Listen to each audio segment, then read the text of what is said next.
Yo, what's up? How you What's up, doing? bro? How Check you out doing? the setup, man. Okay, okay. What that is right there? I'm a bit of a Okay. nerd. Them your favorite teams right there? My favorite team is the Green Bay Packers. I had this helmet made by a buddy. Uh-huh. He worked for I think the company that actually makes the NFL helmets. It's called like Green something. I don't know. Let me get this camera pointed down a little bit more. But yeah, we're gonna let some people join here, and then man, I just want to hear about your story. Tell me how you got started. Um, Man, I just want to hear it all. Tell everybody here about your story. What's going on, guys? what's going on, y'all? Shoot. Honestly, man, I'm from Atlanta, Georgia. Grew up in Okay. college, right, south side of Atlanta, really. Um, I was always one of those guys, you know what I'm saying, that had the talent and the skill level, but stuff always got in the way, you know what I'm saying? I started playing football when I was 12 years old. Bouncing around. I really couldn't play growing up, like Yep. brick ball and stuff, because, the house wasn't, stable enough for me to stay in one spot. But long story short, I started playing and I fell in love with it like instantly. But I was a three-sport athlete, so I didn't know if I really wanted to, just stick to football or go track or basketball or whatever. Yeah, And I I get was you. in all of them, honestly, but I didn't know which one I really wanted at the time. And I ended up, planning out like, hey, if I don't do nothing, I'm gonna make sure I play football. So I ended up doing that, and I ended up going to Westlake High School. It was a pretty good experience. I think that's the best choice for me. I don't think I would regret, the high school or anything I went to or whatever. I think it, made me who I am, definitely. Um, Yep. I ended up going to Westlake. It didn't work out how it was supposed to. You know what I mean? One of those guys that was projected to be, a top guy and do all these great things, but it was moving so fast for me, man, in like the city of Atlanta to the point where like I couldn't slow it down to my own pace, and it was just like a lot. You know what I'm saying? Yeah. And um, I still had a lot of buzz and stuff going on, but I didn't actually get a chance to really, shine like I needed to and get into the school that I wanted to at the time. So I ended up going to junior college route. I actually took a year off, took 2 years off. I had a death in my family, a real close death in my family that really, kind of powered me through everything. You know what I'm saying? It took me some time to get over it. I'm still probably not over it, but you know what I mean? It gave me more strength. So I ended up going the junior college Hmm. route. Um, So Northeast Mississippi. how old were you when you took you said you took 2 years off? How old were you and what stage were you at? Were you in college? Nah, I was actually still in high school, and I think I had one more SAT or ACT to take to get into the big schools Right. that I had. And my brother got killed, and Mm. I think probably like a week before I had to go take my test, and I didn't even show up. Like I was devastated. You know what I mean? Oh, That's for that's sure. yeah, that's a hard situation. So I ended up, I was ignoring a lot of coaches and stuff, and I needed time, so I worked a regular job. Regular nine to Yep. five. I think my first job was actually Walmart. So I worked at Walmart for a minute. Okay. Stayed I there. know the feeling. Yeah, man. So working check to check and being a regular pedestrian, man, it was kind of hard for me, knowing that what I could have been. But at the same time, I had a plan the whole time. Like I'm like, hey, I'm gonna get back up. I just don't know when. So I was working out, you know what I'm saying, and I was doing my thing at the same time. And I ended up Yep. actually planning to go to junior college. I went out there, man. I had talked to like two coaches. And I told them like, hey, I'm coming out there. You know what I mean? Hey, what I'm saying? If y'all got a spot for me, I'll be there. I'll be there. And at first they wasn't budging, like they wasn't, interested like that. And so I'm not gonna lie, I took a leap of faith, and I went out there on my own. 4 hours from Atlanta. On the road, rode a Greyhound out there. Ended up getting out there, and they let me in, and I actually became like one of the top guys out there instantly as soon as I got out there. Just the hunger for me being down so long and just be able to climb back up.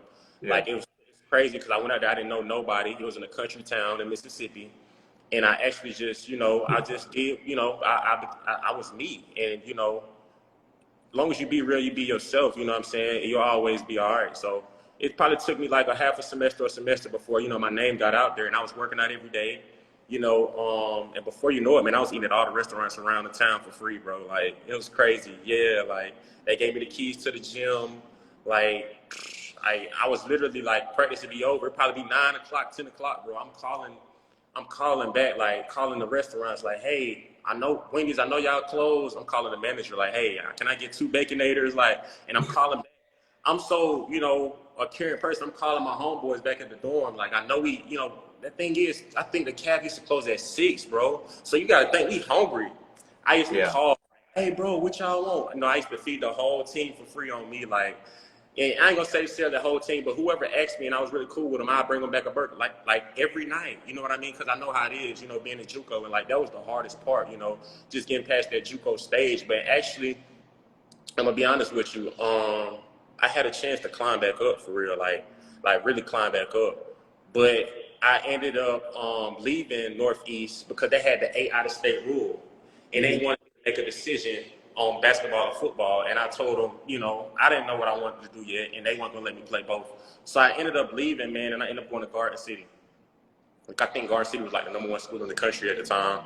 That was on Last Chance Shoot. That was pretty good, man. They had some pretty good dudes come out of there. Tyreek Hill, a lot of great dudes, bro. A lot of just beasts out there, though, bro. But it was different because I had to go all the way out to Kansas. So I took my leap of faith, went out there, same kind of route, went out there just being real, being me. And what ended up happening is, bro, I did the same thing I did at Northeast. I took over quick, and I was supposed to climb again. And a situation happened out there, I can speak about that later on in my career, but long story short, a situation happened out there and it kind of veered me away. So long story short, it was a death out there with one of the players, ESPN got involved and stuff like that. That kind of scared me, you know what I'm saying? I'm not going to speak on, the situation, but it kind of scared me away. So I ended up leaving. I left, I think, 2018, and I was one of the top prospects at the time. And that was #1 JUCO in the country. And they actually went to the National Junior College Championship that year. So I was kind of mad, but at the same time, like, hey, I'm just following my heart at this point. So I ended up leaving. I came back home, and I think I remember watching the game. And I think the final score for the National JUCO Championship was like 2-3. It was like 2-3. And the coach called me like, hey, CJ, bro, we couldn't even score. Like, we needed you. I'm like, dang, I seen it and I watched it and stuff like that. But, it was just in the past and I was past that. So I ended up actually going to, just mind you, I had to like reset and restart so many times in my life with my football career, just running into bumps and stumps and, you know what I'm saying? The stop signs and real lights, man. And it's just, it was tough on me. So I ended up, just Googling one day, like, hey, how can a free agent get in somewhere and just, be cool and, get in and try to make a name for yourself that never got a chance, you know what I'm saying? And don't get me wrong, I was not the smallest guy. I was not the, you know what I'm saying? I was always the biggest and fastest guy. So it kind of hurt me because I'm like, bro, like, I could have been a Julio Jones out of high school. Like, what's going on? Like, you know what I mean? But it's just crazy how certain stuff, you know what I'm saying? Like, they say football's a game of inches. Life is a game, like, life is inches and, situations and, certain circumstances you be in can really shape your life. So just the death of my brother shaped all that. Because just imagine if it didn't happen and I just went straight in how I was supposed to, I would have shined from the get-go, man. I would have been good, but everything happened for a reason. And It does. Yeah, I'm It definitely. does. Like let's say that didn't happen. Things that happened in your life shape you to who you are now, and Definitely. everyone has their own path. So I mean, it's just crazy how you got to this point and you're still on track. Yeah. And Still now, hungry. go ahead. I'm super hungry. Still Yeah. hungry. And like my body's fresh, bro. You gotta think, I got some homeboys, like literally, bro, like that would start us all 4 years in college. And I'm talking about led the nation in tackles and everything. And it came down to it where they had to make a decision to where they can go pro or they can, you know what I'm saying? Of course, they have the choice because they started all 4 years. They had the potential. And then I remember one of my buddies, I'm calling him and I'm asking, I'm like, hey, bro, what's going on? You going to the draft this year? He literally called me, bro. He was like the best football player I ever known. He like, bro, I'm done. I'm like, huh? He like, I'm done. So I'm thinking in my head, like, what you mean you done? He told me straight up, like, his body's beat up, bro. He been playing since he was 8 years old, and he had 250 from 8 years old until 20 years old. You got to think that's wear and tear on your body. So I think that it was definitely a blessing for me because, that wear and tear on your body with the game of football is definitely a lot. You know what I mean? And with all this equipment and stuff now, you definitely can last longer in the game. But at the same time, it's like, hey, bro, taking them hits and delivering them hits and blocking and lifting them weights and all bro, it's tough. It's Because definitely if you're a teenager, there's science behind it. If you're a teenager and you're growing up playing tackle football, it can hurt your development. And maybe taking that time off helped your body mature and helped you get where you need to be emotionally, mentally, and be prepared for it. It's you never know. You can always play the what if game, yeah. but like Oh, you wait. are where you are now. Yeah, exactly. So my body's fresh, bro. I think I'm bigger and stronger than I ever been in my life, bro. Like Sweet. honestly, like seriously, like freak athlete right now, bro. Like I amaze myself sometimes, and it's not even just being an athlete. Like my mindset and me just growing as a man, bro. Like with the game of football, like that's really why I chose it because it shaped me who I am. You know what I'm saying? Just showing you like life can get hard, but you got to keep going. You know what I mean? So at the Yeah. same time, I love it, like, and I love the person I am right now. I don't regret nothing in the past, and I'm just looking forward to everything that's coming. You know what I mean? But back to that story. So it just, I went on and played in the development league right after Garden City. So I told you I was Googling. So I Yeah. found a small development league. I'm not gonna speak on the league. It was trash, bro. I'm gonna just be honest with you. But I was like the number one pick in their draft because they was trash. Like, come on now. So it was like for older men that wanted to have football dreams, and long story short, you wasn't gonna get paid for just regular play. You was gonna get paid for incentives, and incentives were crazy. Like 20 tackles a game, you get 500. Like, bro, really? Yeah. Like it's some video game stats. So I played there. I actually left after the spring, honestly, and they paid me a little bit. I ended up leaving, coming back home, and then I actually ended up going to the FCF this year. So yeah, that was a pretty good experience. But I honestly, it didn't work out on the business side with them either. I wanted to Right. switch permanently the defense, and they was like, no, no way. Like, and then all of that, I didn't know that their field was that small. Like, I don't know if you know, but the FCF is literally like this, bro. Like, it's the size of a basketball court. Like, it's small. So, me being that receiver, bro, like, I can't even really like line up. Like, you really gotta line up, like, facing a certain way, and it's so quick and so small to the point where like everything got, you know what I mean?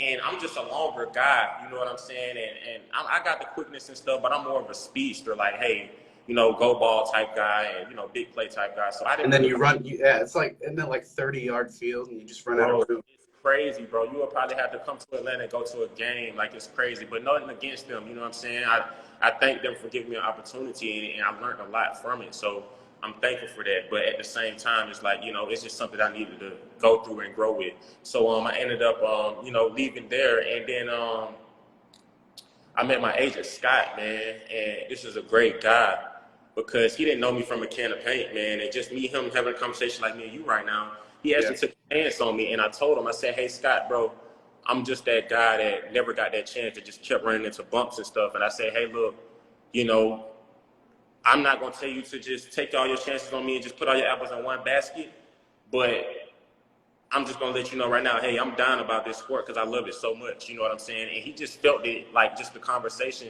And he actually took a chance on me, and I ended up, doing good business together. And he got me into the XFL workout in Hawaii. And he was just like, hey, bro, I'm going to get you there. It was like literally like a week before. He's like, I'm going to get you there, bro. He said, the flight's going to be high. Bro, I think the flight was like 2,000, like Yeah. 1,500. Like, and I had to get it by next week. I ended up, making it happen, due to one of my buddies of mine, that I look up to right now. He ended up helping me out. I ended up getting out there, man, and I surprised myself because I was ready, but you know how you have the jitters and just being on that stage, man, and just being able to, like, just imagine preparing for a test all your life, and then the test comes. No matter how prepared you are, you're still gonna be kind of nervous. So I was kind of nervous, but at For the same sure. time, I know what I got. So I went out there and I floated, bro. My 40 time was amazing. And they told me straight up, like, hey, you're not even running for real, bro. You got the fastest time here, like, since we've been I out. So heard you were fast. yeah. And I'm 6'3", I'm probably about 213 right now. Uh, Jeez. I didn't, yeah, I didn't eat dinner yet, but I'll be back up about 218 soon. But long story short, yeah, so I'm moving right now. And I went out there, bro, long story short, I ran the fastest. I jumped the farthest out there. And, I turned a lot of heads. And the coach told me straight up, like, hey, bro, you know what I'm saying? I like you. Just, get through this workout, and I'm going to talk to you. And when he ended up talking to me, man, like, he told me straight up, like, bro, I don't know what money you spent or whatever you did, but it's money well spent. Like, hey, we want you. So when he told me that, bro, and I just flew all the way across the country, bro, like it really like it warmed my heart, bro. So honestly, that was it. You know what I'm saying? And I honestly think this is going to be a great league in the XFL with the Rocket. Miss Garcia, I think they're giving a lot of kids like a lot of opportunity, that got overlooked and just bringing, everything back out and just bringing that old football swag back, if you know what I mean. You know what I'm saying? And just giving us a pathway to get where we got to go, no matter the story, no matter who you are, no matter the size, you know what I'm saying? If you got talent, they want you. And I love that about them. But at the same time, that's where I'm at right now, bro. And so I did that. I did my thing. I think Saturday they got something coming up with like a small little workout. I'm gonna show up and do my thing then. So I'm preparing for that right now, just making sure I'm stretched out and stuff like that. But for the most part, bro, I can go more into debt and stuff, but I'm gonna say that for my movie later on in life and just going really into detail about everything that I went through, and I'm gonna be honest, like I'm probably gonna put it out, later on, and you know what I'm saying. I think I'm gonna have a pretty good, run at this game, but at the same time, I'm gonna say, it's gonna be raw and uncut because I think it'll touch a lot of people in a lot of ways, and if I don't put it out like that, then I wouldn't want to put it out at all. You know what I mean? So I go more into depth with it, but for the most part, that's a little background on me, man, and I just look forward to stepping back on the field and doing my thing this year. You know what I'm saying? It's been a while. It's been a while since I played a full season, and honestly, I think I'm ready, bro. Like I know I'm ready, like, and I'm a tackling machine, so we're gonna see what's gonna happen. I won't do too much talking, but just know, like, I'm prepared. I'm very ready, bro. Like, No, that's good. There's confidence, and there's also like you in this kind of game, you've got to be confident, but there's also like there's cockiness too, and you don't seem cocky. You just seem full of spirit, but also confidence in yourself and your ability, and that's fine. And that you got to be in this career, and just in life in general nowadays. Like it's like, hey, if you don't come out with that swag and have that confidence to know like you're that person and you got the ability to chase your dreams and get there, then who is? Like who's gonna believe you more than you? You know what I mean? Like it should never work out. You know what I'm saying? Like you got to put that time in. You got to invest in yourself, and you got to show people, hey, this is what I want to do, and I'm sure I'm serious about it. And then you will get a group of people to follow behind you, like, hey, he's serious. Like this guy's really good. And so it took me a while to like get a lot of people on board when I speak in regards to that. But I think I'm turning a lot of heads, and I got a lot of work to do, and I'm ready for it, bro. Just be honest. Like I'm humble, but I'm gonna be honest. I know what I can do, and I'm just ready to show it. Be honest with you. That's awesome. So you're in the XFL draft pool. Yeah, definitely. I'm in it right now. I heard this workout right here Saturday is going to help it, and I heard there's going to be some other coaches and stuff there. So we'll see how it turns out. I think I spoke with a guy, and he was telling me, like, trying to give me background on it. But to be honest, I really didn't want that much background on it because I really be liking to trick myself, and you know what I'm saying? Yeah. And, like, I prepared all the way around. But it was kind of cool when he was throwing at me, you know what I'm saying? So we'll see how it works out. But I heard it's going to help your draft stock and stuff like that. But, it don't matter. I'm just blessed to be in this position right now in general. You know what I mean? So let me ask you this. Your plan, we saw how productive the USFL was in getting these players workouts. How many players? There was like over several dozen players, I believe, that played in the USFL that signed with teams. Do you think that's how the XFL is going to be? Honestly, no disrespect to the USFL. The energy, it wasn't there. So I honestly think it's going to be a lot more people from the XFL to you know what I mean? And people can say what they want, but the corona and stuff like that, having the fans in the stand definitely plays a part. Definitely. And a lot of players can say football, that practice all day and da-da-da. Man, you can say what you want, you know what I mean? But at the same time, just having that crowd and that fan base behind you and just, the roaring and the scoring touchdowns, that's going to bring a player all the way out. You know what I mean? And bring that atmosphere. And I'm not going to say that was their downfall because they did pretty good. I don't know exactly how many players they put out, but they did pretty good. But the USFL, it's definitely going to, it'll be cool. But the XFL, I think, honestly, going to be a lot more explosive when it comes to just putting players out there and just giving, these players that's been overlooked and buried up under the dirt you know, as far as just the politics and, you know, their stories, man. So I think it'd be a lot of people, you know, just to shock a lot of, it'd be a good shock. It'd be a shock. There's been a lot of hype around the XFL. I mean, there wasn't this much hype when the USFL launched. That's what I'm saying. That's what I'm saying. So you got to think, if the USFL can do that, just imagine what the XFL gonna do with The Rock behind it. You know what I mean? Exactly. Yeah. I mean, that dude is great. This is a great actor that, and look at his story, bro. Like, it's amazing. He's a hype train. Yeah, he gets people pumped. But like, that's the thing. So when I seen like he was taking the role and like the ownership of it, bro, like it instantly like, oh, I want to play for him. Like, it literally, like, I want to play for him. So that definitely turned my head too. But at the same time, just him even giving people this opportunity with his story to show you like he knows, he understands like these young players that get overlooked and stuff. And you know, he never made it on the NFL roster, and he ended up going to CFL. I think his story is like he left Canada with like $7 or something like that. That was pretty amazing to me too. So I think that a lot of people are behind him and what he stands for and his determination too, bro. To be honest with you. So it's and with him, I don't see nothing failing. You know what I mean? Miss Garcia, she got the same type of mentality. She seems like a beast. I seen her in Hawaii. I'm like, yeah, she can play football if she wanted to. I can just tell the mentality in the you know, the intensity in her voice. So we'll see how it works out. But for the most part, I think it's going to be a big shock for a lot of people. I think they signed like a multi-million-dollar deal with ESPN and a couple of other channels. So. Yeah, so it's gonna be big, bro. It's going to be big, man. I can't wait. So we'll see what happens. But I heard it's going to be based in Arlington this year, and then they'll probably try to spread it out. I'm not sure. But that's a good spot to put it. Texas is a great place, I heard about. You know what I'm saying? I ain't never been there, but I heard it's a great place. And I heard this, state tax free or something like that. So that's pretty good too. So we'll see. Yeah, well, we'll see. That's great. I think that the XFL is going to do pretty well. And obviously, yeah, like with The Rock behind it. And Scott said in the chat that the USFL did put 45 players in the NFL just this offseason, and it's still going. There's still players getting these opportunities. And man, if you continue to work that hard and you showcase what you can do in the XFL, there's no doubt you can make it.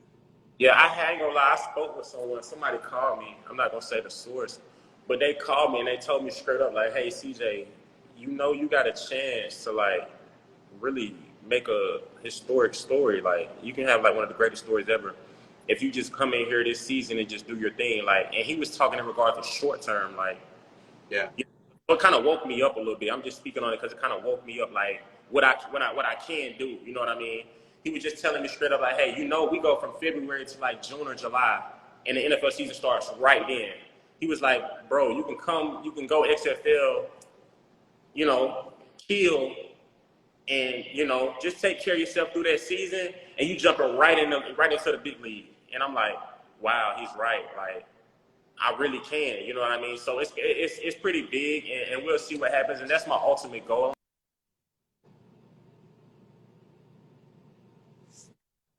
I think I'm going for it. I think I can achieve it this season, man. We're gonna see what happens. I think it's 8 teams this year. Yeah, I think so. Orlando, St. Louis, Las Vegas. I want to say Houston. I'm not sure about the other ones, but I know it's a lot of pretty good. Oh, Washington D.C. That's a pretty good spot. Yeah, that's one of them for sure. Yeah, so we'll see what happens, man. I'm just excited about the whole thing and just being able to play this game that I love, bro. You know what I mean?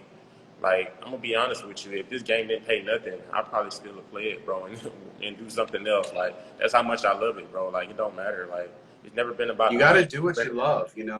Like they say it's not working if you're doing what you love to do. That's what I'm saying. They say you want to work a job or have a career to the point where you don't have to take a vacation, and that's the biggest thing I've seen. Yeah.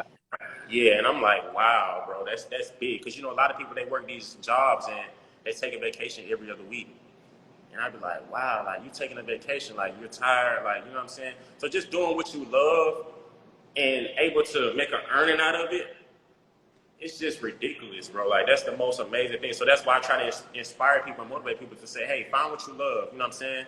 whatever you'll do for free is the best thing you'll do, because not only that, you're gonna do it with no effort. It's gonna be effortless, but it's gonna be your all, and it's gonna, you know what I mean, it's gonna be your heart for real, and you're not I gonna have like to that worry about that. you say that. You know, because Yeah, even exactly. talking to you, I've been covering news now. I think this is going into my third season, and I've not made a dime, and but I love it, and I haven't quit, and I'm not going to quit until I can make myself a living doing what I love. And just I like love it. hearing your story, I know for a fact I didn't have the physical abilities to make it as a football player. I played back in the day, but I was like, man, how can I still associate myself in the, in football, in sports, and still be around it? And I think I found my passion, and just hearing your story helps others as well. Like, even if it's not playing football.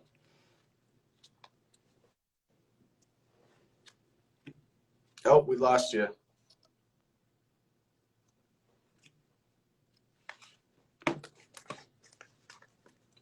What's going on, everybody? I think we lost CJ. Maybe he's reconnecting to the internet.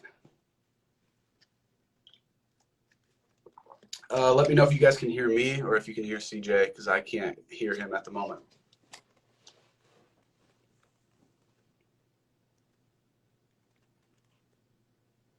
Oh, he fell out of the party. Let's see if he rejoins, guys. I think he lost connection there. CJ, hopefully he'll be right back. Maybe he'll join the chat, maybe not.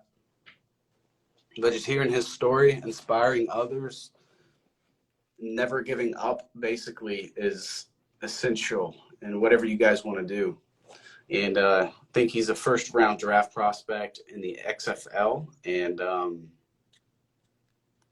I think hopefully, he can play one season, show what he's got, stay healthy.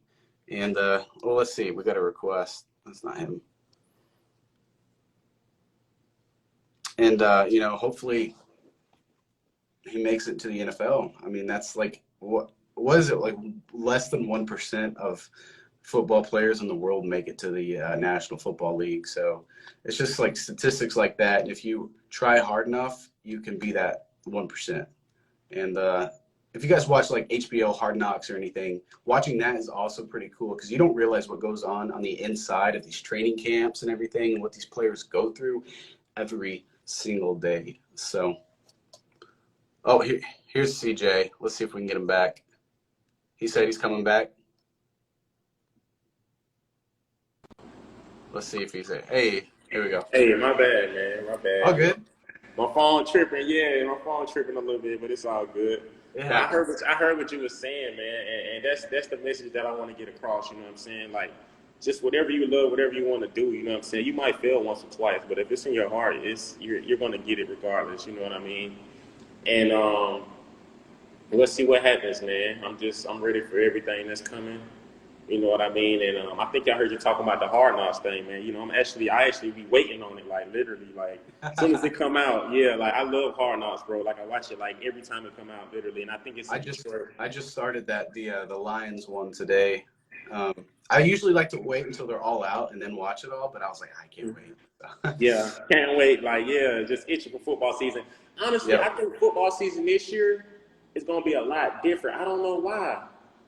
I'm not gonna say because Corona's kind of over, because it's not over, but it's died down and more people are like stepping out into the into the stands and stuff like that. But I think this football season definitely gonna be more exciting than what we had in the last few years, bro. Like I think it's gonna be pretty big, like super big. Like I you feel know it what I too. mean? There's like a gut feeling that I'm getting. Like there's a lot going on in the NFL right now. Oh yeah, definitely, definitely. My thing is, bro, that's my ultimate goal. You know, but at the same time, just the game of football, bro, just to be able to play it is just amazing. Like, it's just hard to explain. Just going to practice and being around, being in the brotherhood and just practicing every day when it's, you don't want to. And just, I remember, bro, we had to go to class. After class, we got practice. And then some days, like, coach would be like, hey, I know we got a game tomorrow. We still finna run these gas. I'm like, wow. Like, so it taught you a lot about just life in general. Like, it's gonna be hard. You just gotta keep going. Like, literally. Like, I know I keep saying it, but it's just crazy because it can make you or break you. And I think I fell in love with just the sacrifice and the early mornings and the weightlifting and Yeah. just everything you got to do to prepare for a whole season. I don't think people realize and the fans realize how much you have to put on your body and your mind throughout a whole football season. Like, it's crazy, bro. Like, and then be able to maintain that throughout the whole season. You know what I mean? And even when you mess up a play or you mess up a game or you had those bad games, you still got to be able to pick yourself up and wake up the next day and go to practice and walk in there like ain't nothing happened and listen to your coaches. And it's just crazy, bro. So much that go into it and the preparation for it. I just love it, bro. The whole thing. But honestly, I think it's been a great chat, bro. I don't know if you got any more questions for me or whatever, but I'm willing to, if you want to do a question, a Q&A, whatever you want to do, bro, I'm here, man. So you just let me know. We can do a Q&A in the chat if you're willing. If someone's got some questions, we can do a few questions. I know there was one when we first started. I think someone asked if you were doing some kind of keto diet or if you diet at all or what kind of routine you're in. I'm gonna be honest. Want me to keep it real with you? Yeah. I don't diet, bro. I don't blame you. I don't diet, bro. Like, I think that kind of takes away from the manhood of just football. Like, dieting, bro. Like, really? Now, if you're overweight, that makes sense. But to just maintain and everyday life and just lifting those weights and working out, you definitely want to stay away from some stuff and not abuse. See, that's the thing about life. Like, it don't matter what you do. Too much of anything can hurt you. You know what I mean? Too much of anything can hurt you. So you don't want to abuse nothing, but you definitely want to spread it out. I'm going to be honest with you, bro. I eat chicken wings every day. I eat chicken wings every day, bro. Like, chicken wings? Not, out of my 3 meals I eat a day, chicken wings is definitely in there every day.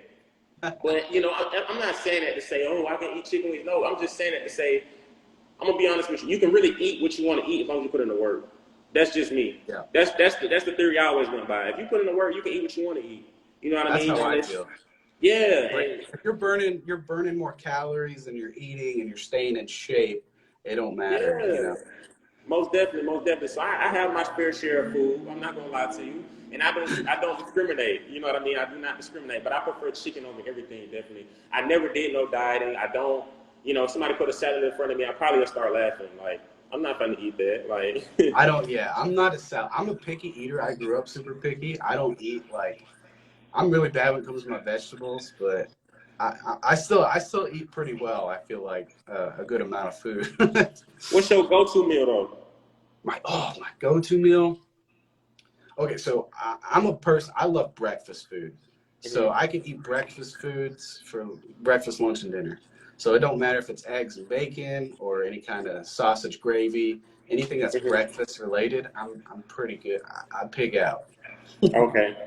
Okay, that sounds good. I mean, I'm not even gonna lie to you and say I'm a breakfast guy because it's a lot of mornings. I know it's the most important meal, but I be just I'm running so much and jumping up early in the morning and just not thinking about breakfast. It don't matter what I eat. I might not eat breakfast. I'm gonna eat something though, but I might not eat breakfast. But for the most part, I'm gonna say my breakfast meal: sausage, egg, and cheese for sure. Oh, I love it, dude. Sausage, egg, and cheese, or bacon, egg, and cheese. I gotta have some egg in there, and I gotta have some bread in it. So yeah, I'm gonna say sausage, egg, and cheese, bacon, egg, and cheese. I used to be a pancake guy, bro, but I'm not too big. Yeah, I'm not too big on the pancake and waffle nowadays. You know what I'm saying? Like, in Atlanta, we love Waffle House, but like, I'm not really a Waffle House guy no more. Like, yeah. So when I was a kid, we used to go to Waffle House all the time. Like every Wednesday after church, I think we'd always go to Waffle House, and I'd get to where I'd even put like peanut butter on my pancakes or waffles, and I even got to where I'd put jelly on it. Oh my God, yeah, and it's good. It's good. You really customizing your food, like. I know. Yeah. I love breakfast, dude. I will that's probably like anything breakfast is my go-to meal. And yours, you said what, is chicken or chicken wings? Chicken. It don't matter. Chicken Alfredo, chicken tenders, chicken wings. Chicken Alfredo. It don't matter, bro. Whatever it is, if it got chicken in it, I'm with it. Like. I love chicken. That's my favorite meat. I probably eat chicken somehow every day. So really, yeah. If it's not chicken tenders from fast food, or chicken breast, anything. I love chicken. I eat it all the time. Yeah, I eat it every day too. But you got to watch out for that fake chicken out there, bro. For real, like I Oh, stay away from. I stay away from them fat wings and stuff, bro. dude, so I actually work right now for a police department, and ever since I joined that police department, I've gained like 25 pounds. You know, you get it's a true cliche. You get like free pastries and food, and I was Oh like, man, you got to man, be careful what you're, because I ain't know you get y'all get some, all that. yeah, you can get some free food every once in a while, and Oh so man, I like I've that. recently I've started hitting the gym in the morning, so I don't eat breakfast that much anymore because I started getting up and going to the gym, and it feels good. It makes me feel better. Yeah, most definitely. But so let me ask you this: Sure. what city you in right now? Actually, funny you ask that. I'm from the Fayetteville, Arkansas area, for where the University of Arkansas is. Oh, So okay, okay, you that's what's know, up. yeah. So you know, like Traylon Burks. Yeah, yeah, yeah. Yeah. So like I've chatted with him before, and I get to see him play.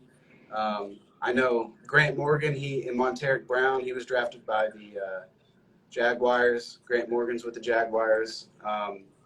I've talked to Yeah. Frank Ragnow before. Okay, that's what's Played, up, bro. I don't know if you yeah, know Jerry Jacobs. yeah, He's with Detroit right now. He was with He was at Arkansas. yeah. That's right. I think I follow Yeah, him. he I ain't played think that many I games. sent him a His message. story pretty great too. But I think that's the only guy I know from that area that you know what I mean that made it into the league. What a great story. So I was working because I work around that area, and there's a guy who transferred from Georgia, their championship team, and he's with Hmm. Arkansas now. He's a grad transfer. Hmm. He's a defensive back. I forget his name, uh, but he's friends with Eric Stokes, and he's Hmm. like he FaceTimed Eric Stokes right in front of me. He's like, "Hey man, say hey to Eric Stokes." I was like, I'm a huge Green Bay fan, so I Oh was yeah, like, Eric Starr. That's a pretty good. Yeah, he's a pretty good player now. So let me ask you yeah. this: who your favorite DB right now? My favorite DB, Hmm. there's so many to respect, but I mean, and I try not to be cliche or anything, but I like Jair Alexander. Uh, you can't you can't really bash on Jalen Ramsey. Darius Slay, I feel like has been underrated. Oh yeah, Like big play Slade. Big play Slade. That's my boy. I really like him. He's like, I mean, he's a big name, but he's like still, I feel like not respected enough for what he's done for so many years. So Yeah. I know Hey, look, there's look, a look. lot of Check this out. respect. Check this out. I'm gonna give you five. I'm gonna say 3 years. 3 years. I guarantee you I'll be your favorite DB. You are my favorite DB. What are you talking about? Like, I Oh, answered okay, that okay, question. okay. I'm just making sure. I'm just making sure. I'm just making sure. I'm gonna be honest with you. 3 years, you're gonna say, "Oh my God, we haven't seen a guy like this since Ed Reed." I'm gonna say, "Yeah, I told you." Awesome. Okay, so if you had a preference and you could Hmm. pick any team in the NFL to play for, do you have a role model or a favorite team? Like, what do you like? Right now, I like Jalen Ramsey, but you know everybody likes Jalen Ramsey. But I like what he stands for, and I like the way he carry himself, and that He's swagger that quick. he has, because he's definitely on a high pedestal, and I think he shows up every day in every practice and every game, and he holds that like what I'm saying. He holds himself to a certain standard, so I love that about him. Some players might have a great year and they drop down, or they get Yeah. complacent, they get comfortable. I think Jalen Ramsey, his standard is kind of on the level that I would want to keep myself at. You know what I'm saying? I don't think I'll go no lower than that. But preference or team, I'm gonna say the Falcons, man. I mean, I'm from Atlanta. I went to Atlanta. Westlake. You know what I'm saying? It had to be the Falcons or Charlotte. Well, I'm gonna say Carolina Panthers. I'm gonna say Charlotte, but Carolina Charlotte. Yeah. Panthers, yeah, definitely, because that's where I was born. But I moved here when I was 2, so I'm definitely from Atlanta. But I'm gonna say the Okay. Falcons, the home team. Of course they had the bus when Tom Brady came in here and torched them. You know what I mean? 28 points, and you come on now. But I think that'd be a great fit for me. You know what I'm saying? I got a couple guys over there right now that I know personally. That's some great players, and I think they're missing some pieces. And I think they need a great safety right now. That's just my opinion. You know, so if I can get them on track, then I definitely will take it and just go. But just being in there in general is a blessing to me, bro. Like, it That's doesn't awesome. really matter. Like, I just want to, you know, get in there and just show what I can do. But I think that I should have enough firepower by the time I get comfortable to choose where I really want to go. You know, certain players got certain tactics and certain amount of power where they can say, hey, look, I want to be over here. I'm taking this certain amount of money. You know what I mean? And it's not that they're cocky. It's just that they know what you can bring to their team, and they found, you know, they organization, come on now, it's like being LeBron. You know what I'm saying? LeBron does what he want to do. Like, so I'm on that type of level, but I definitely want to say Atlanta Falcons right now. I think Atlanta needs one. They're due for one, like right now, literally. So you know, I know AJ Terrell. He really broke out last year. That's his name, right? The cornerback there. Hey, you know what's crazy? He went to high school with me. So Really? yeah. He a pretty cool dude. I think honestly, he's younger than me, but I give him the most respect because he was doing the things I wasn't doing. You know, I always been that guy that loved football, but he was like so serious at a young age, bro, and so focused, like That's to the awesome. point where, yeah, bro, and that's my guy. We used to go up against like in practice every day against each other, and he was just so disciplined and so quiet and just. But I think my thing with him is I could never probably be like that because I'm always a talkative person. He was more of a quiet, sit down in the meeting, just watch, you know, and just, Yeah. you know, and I'm the type of guy where I'm gonna show what I got and I'm gonna talk about it too. You know what I mean? Because that brings out a little more of me. But he definitely broke out. I think a lot of people treated him as a bust because of the LSU game against Jefferson and Chase. But be honest with you, I always knew he was gonna be pretty good. People don't even know this, but like he was like one of the best receivers I had on my team ever. Like a receiver, he was nasty, bro. Yeah, like he'll catch a slant and take it 60 easy. Like, and he was a track Yeah. star too. So yeah, so when I seen his combine, like I think he ran a 4.4. Like, I'm like, AJ, you could have ran faster than that, but I don't know what weight he was trying to pick up or whatever. But he definitely could have been a 4.2 guy easily. You know what I mean? Because in track, he was sliding, bro. Like seriously. Yeah. But yeah, he's a guy that you know, he's younger than me, but he's a guy that you know, I look and I be like, you know what, bro? Like, I can't even. He's from the same place I'm from. He did it. He did what he had to do. Like, I salute you. You know what I mean? And I ain't spoke with him in a while, but I probably speak with him soon. But yeah, that's my guy. That's my guy, man. You know, earlier you mentioned Charlotte, and I was gonna say I don't think he plays for Charlotte anymore, but you know who Malik Monk is? I know Malik Monk. Yeah. So, and his older brother Marcus Monk used to play Mm-hmm. football for Arkansas. Really? Yeah, but I went to high school with Malik, and our games, like our basketball games, would be sold out. Like there'd be scouts, college scouts there, and like you couldn't get seats because people would come from all over to watch him play. He was that good. Malik Monk was that good. He was I mean, if you could still be drafted out of high school, he would have been taken. He was that good. Wow. Yeah, so it was so cool, like watching all these people show up to watch him play. I had never experienced anything like that. But I know you mentioned Charlotte earlier, so I was thinking of him. Yeah. I got a couple people in Charlotte, man, right now. I think Naheem Hines. I think he's with the Colts right now. That's my boy. But I love him. He's so good. Yeah, he that's a guy right there, bro, that just got that energy, like that positive energy that you just need to be around. It's kind of hard to explain, but it's like if you walk in the room and you hear him talk and how the way he carry himself, bro, and like I'm not gonna lie, I was with him like all summer, him and my other buddy, my aunt. And like those guys right there, just being around their energy is like ridiculous, bro. Like it's contagious, but it's a great contagious because like he loves the game. He's outgoing. He's a fun guy to be around. But when it's time to work, bro, he's working. Like those guys are working like constantly. And I think that's his home base, Charlotte, right there. So that's why I said that. That's But cool. Charlotte's a great place too, man. Honestly, I don't know what they're gonna end up doing this year. You know, I was kind of sad about Cam. I don't know where he's gonna end up going or whatnot, but we'll see what happens. Long story short, yeah, man. So those are pretty good people that of mine that I know, man. But for the most part, you know, football is a game, you know, that a lot of people love and a lot of people can't do.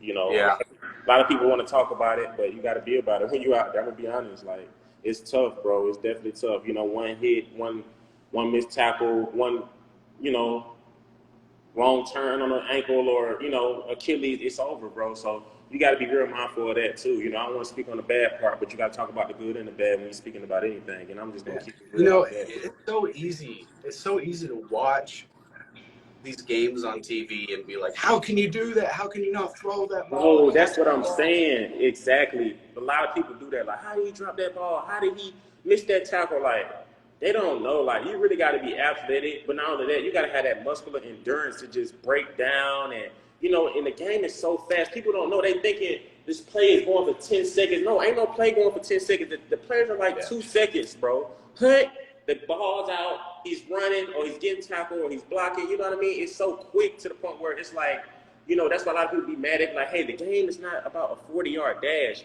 because you don't even, it's really, you know, and that's true, but they want to see how fast you can get from that, you know, from going straight, you know what I mean? But most of it, it's definitely a shuttle. It's definitely Yeah. a quick shuttle, you know, a 20-yard shuttle. Boom, boom, boom, left, right, up the field real quick.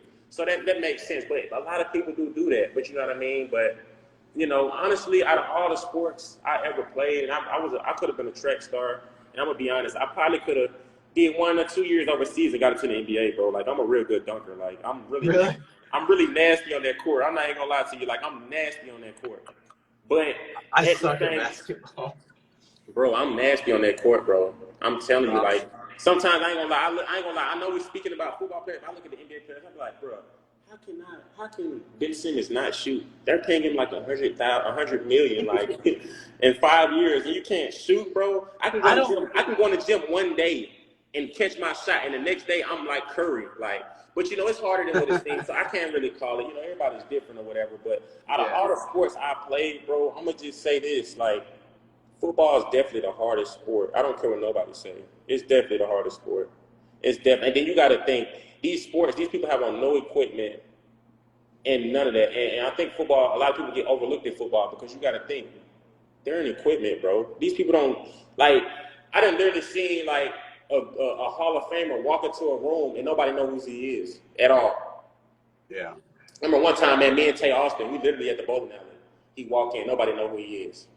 Guess who has on his chains and, you know, just a little taller and look athletic? Me. They're looking at me. They didn't know who he was. This guy's round 1, pick 8, like, and because he has an equipment, y'all don't know who he is. Like, it's just crazy, bro. But football is definitely a challenging sport. It's definitely the hardest sport in my opinion. That's just me. I've It's experienced. yeah. It's a hard sport. It's a physical sport, and all that. When you got all that gear on, it's so much heavier than. I mean, your What? head. Your Oh my head's like God. doing this with the helmet. Yeah. I So I'm gonna mean, be honest with you. I'm glad you said that. Out of all the like, I pray they have F7s in the XFL because I need a light, you know, kind of equipped, just you know, finesse type of helmet. And that F7 feels great, bro. I really, don't know is it that. lighter? Yeah, it's definitely lighter. It's definitely lighter. Definitely. What's the other popular helmet? There, F7. there's like a 01 that came out. It's like a newer brand. I ain't tried that one on. I haven't tried that one on yet. I can't really call it with that, but that F7, bro, is definitely for DBs and definitely for DBs and receivers. But that helmet right there just fits great, bro. Like it's like, That and yeah, it's not too much weight on your head. Like you really can do what you want with it. You know what I mean? the most If you can, as long as you got popular a clear vision with it, yeah. is I think it's the most popular one is the Speed Flex, the one that's got like the little Speed flex, diamond. that's it. That's Yeah, it. That F7 is definitely lighter than the speed flex, and I heard that really. before. I heard that before. I heard that before. I definitely heard that. And I actually got some young boys of mine that's playing football, and I want the F7, I want the F7. And they got the speed flex, and they'll tell me like, I like the speed flex, but I want the F7. And I'm like, why you say that? And they'll literally tell me like, it's lighter. It just look cooler and it's lighter. Like, and I'm like, you know what? You might be right. And they know because you got to think, them boys, they be switching helmets back and forth. You know, you don't do that at bigger leagues and stuff like that. You don't do that, but. Long Right. story short, yeah, I pray they got L7s, bro. I pray they do. And I think the contact with the concussion protocol and all that, I think it's just great against contact and everything. Because I didn't literally, like, boom, hit somebody. And I'm like, I didn't even feel that. Like, you know what I mean? That's I'm kind of thrown off, but I still, like, wow, like, that feels better than me being in a standard helmet and I hit somebody and I'm like, oh, you know what I mean? So I yeah. don't know what they're doing with this equipment, bro, but it's definitely getting advanced and it's amazing. So I'm pretty That's sure they're cool. gonna have some new equipment. Yeah, I think I seen one of the XFL helmets. I think it was a Speed Flex, but it was like an old lineman. So I was like, nah. Yeah. So we'll see. I remember when I played when I was a kid, I was a wide receiver, punt returner, kick returner, and a cornerback. But I used to be in a little bit better shape back then. But Yeah. I think my basic, you didn't have fancy helmets. I was playing for like the city league, and I think I had like the Air, like the Riddle Air, and it Oh. looked like one of those old punter helmets. Yeah. You got a better face mask, so and it Oh my you God. boom, you can feel Yeah. everything in those.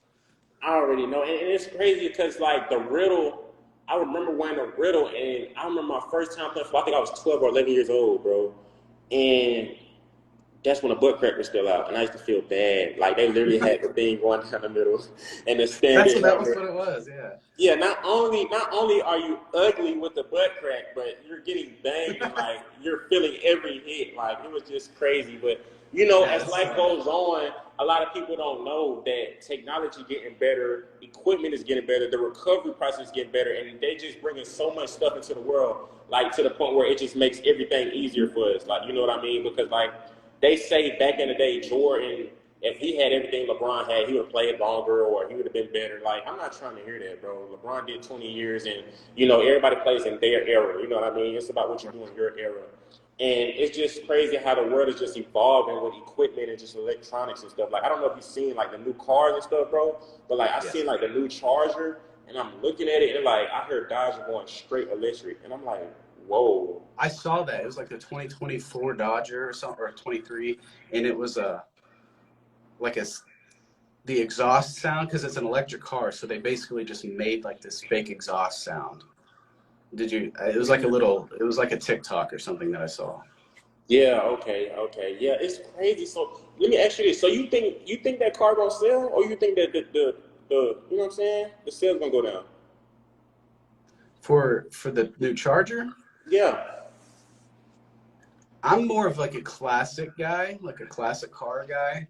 Like I drive a 6-speed manual Scion FRS.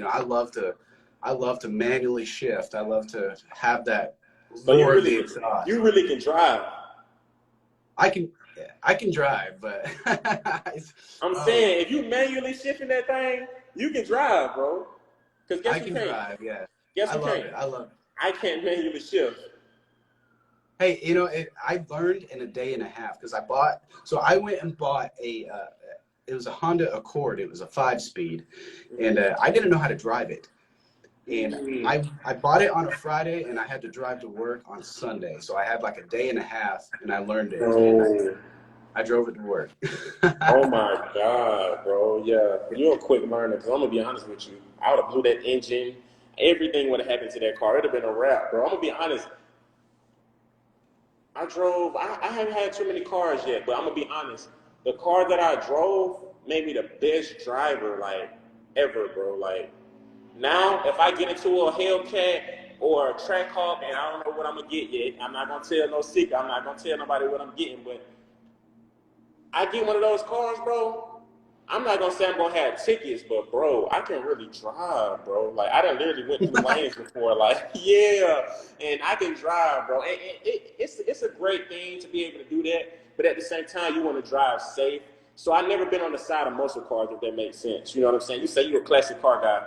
I'm more of an exotic. You know what I'm saying? Like when I get to where I want to be in life, like my dream car, I'm gonna keep it real with you, is a Lamborghini.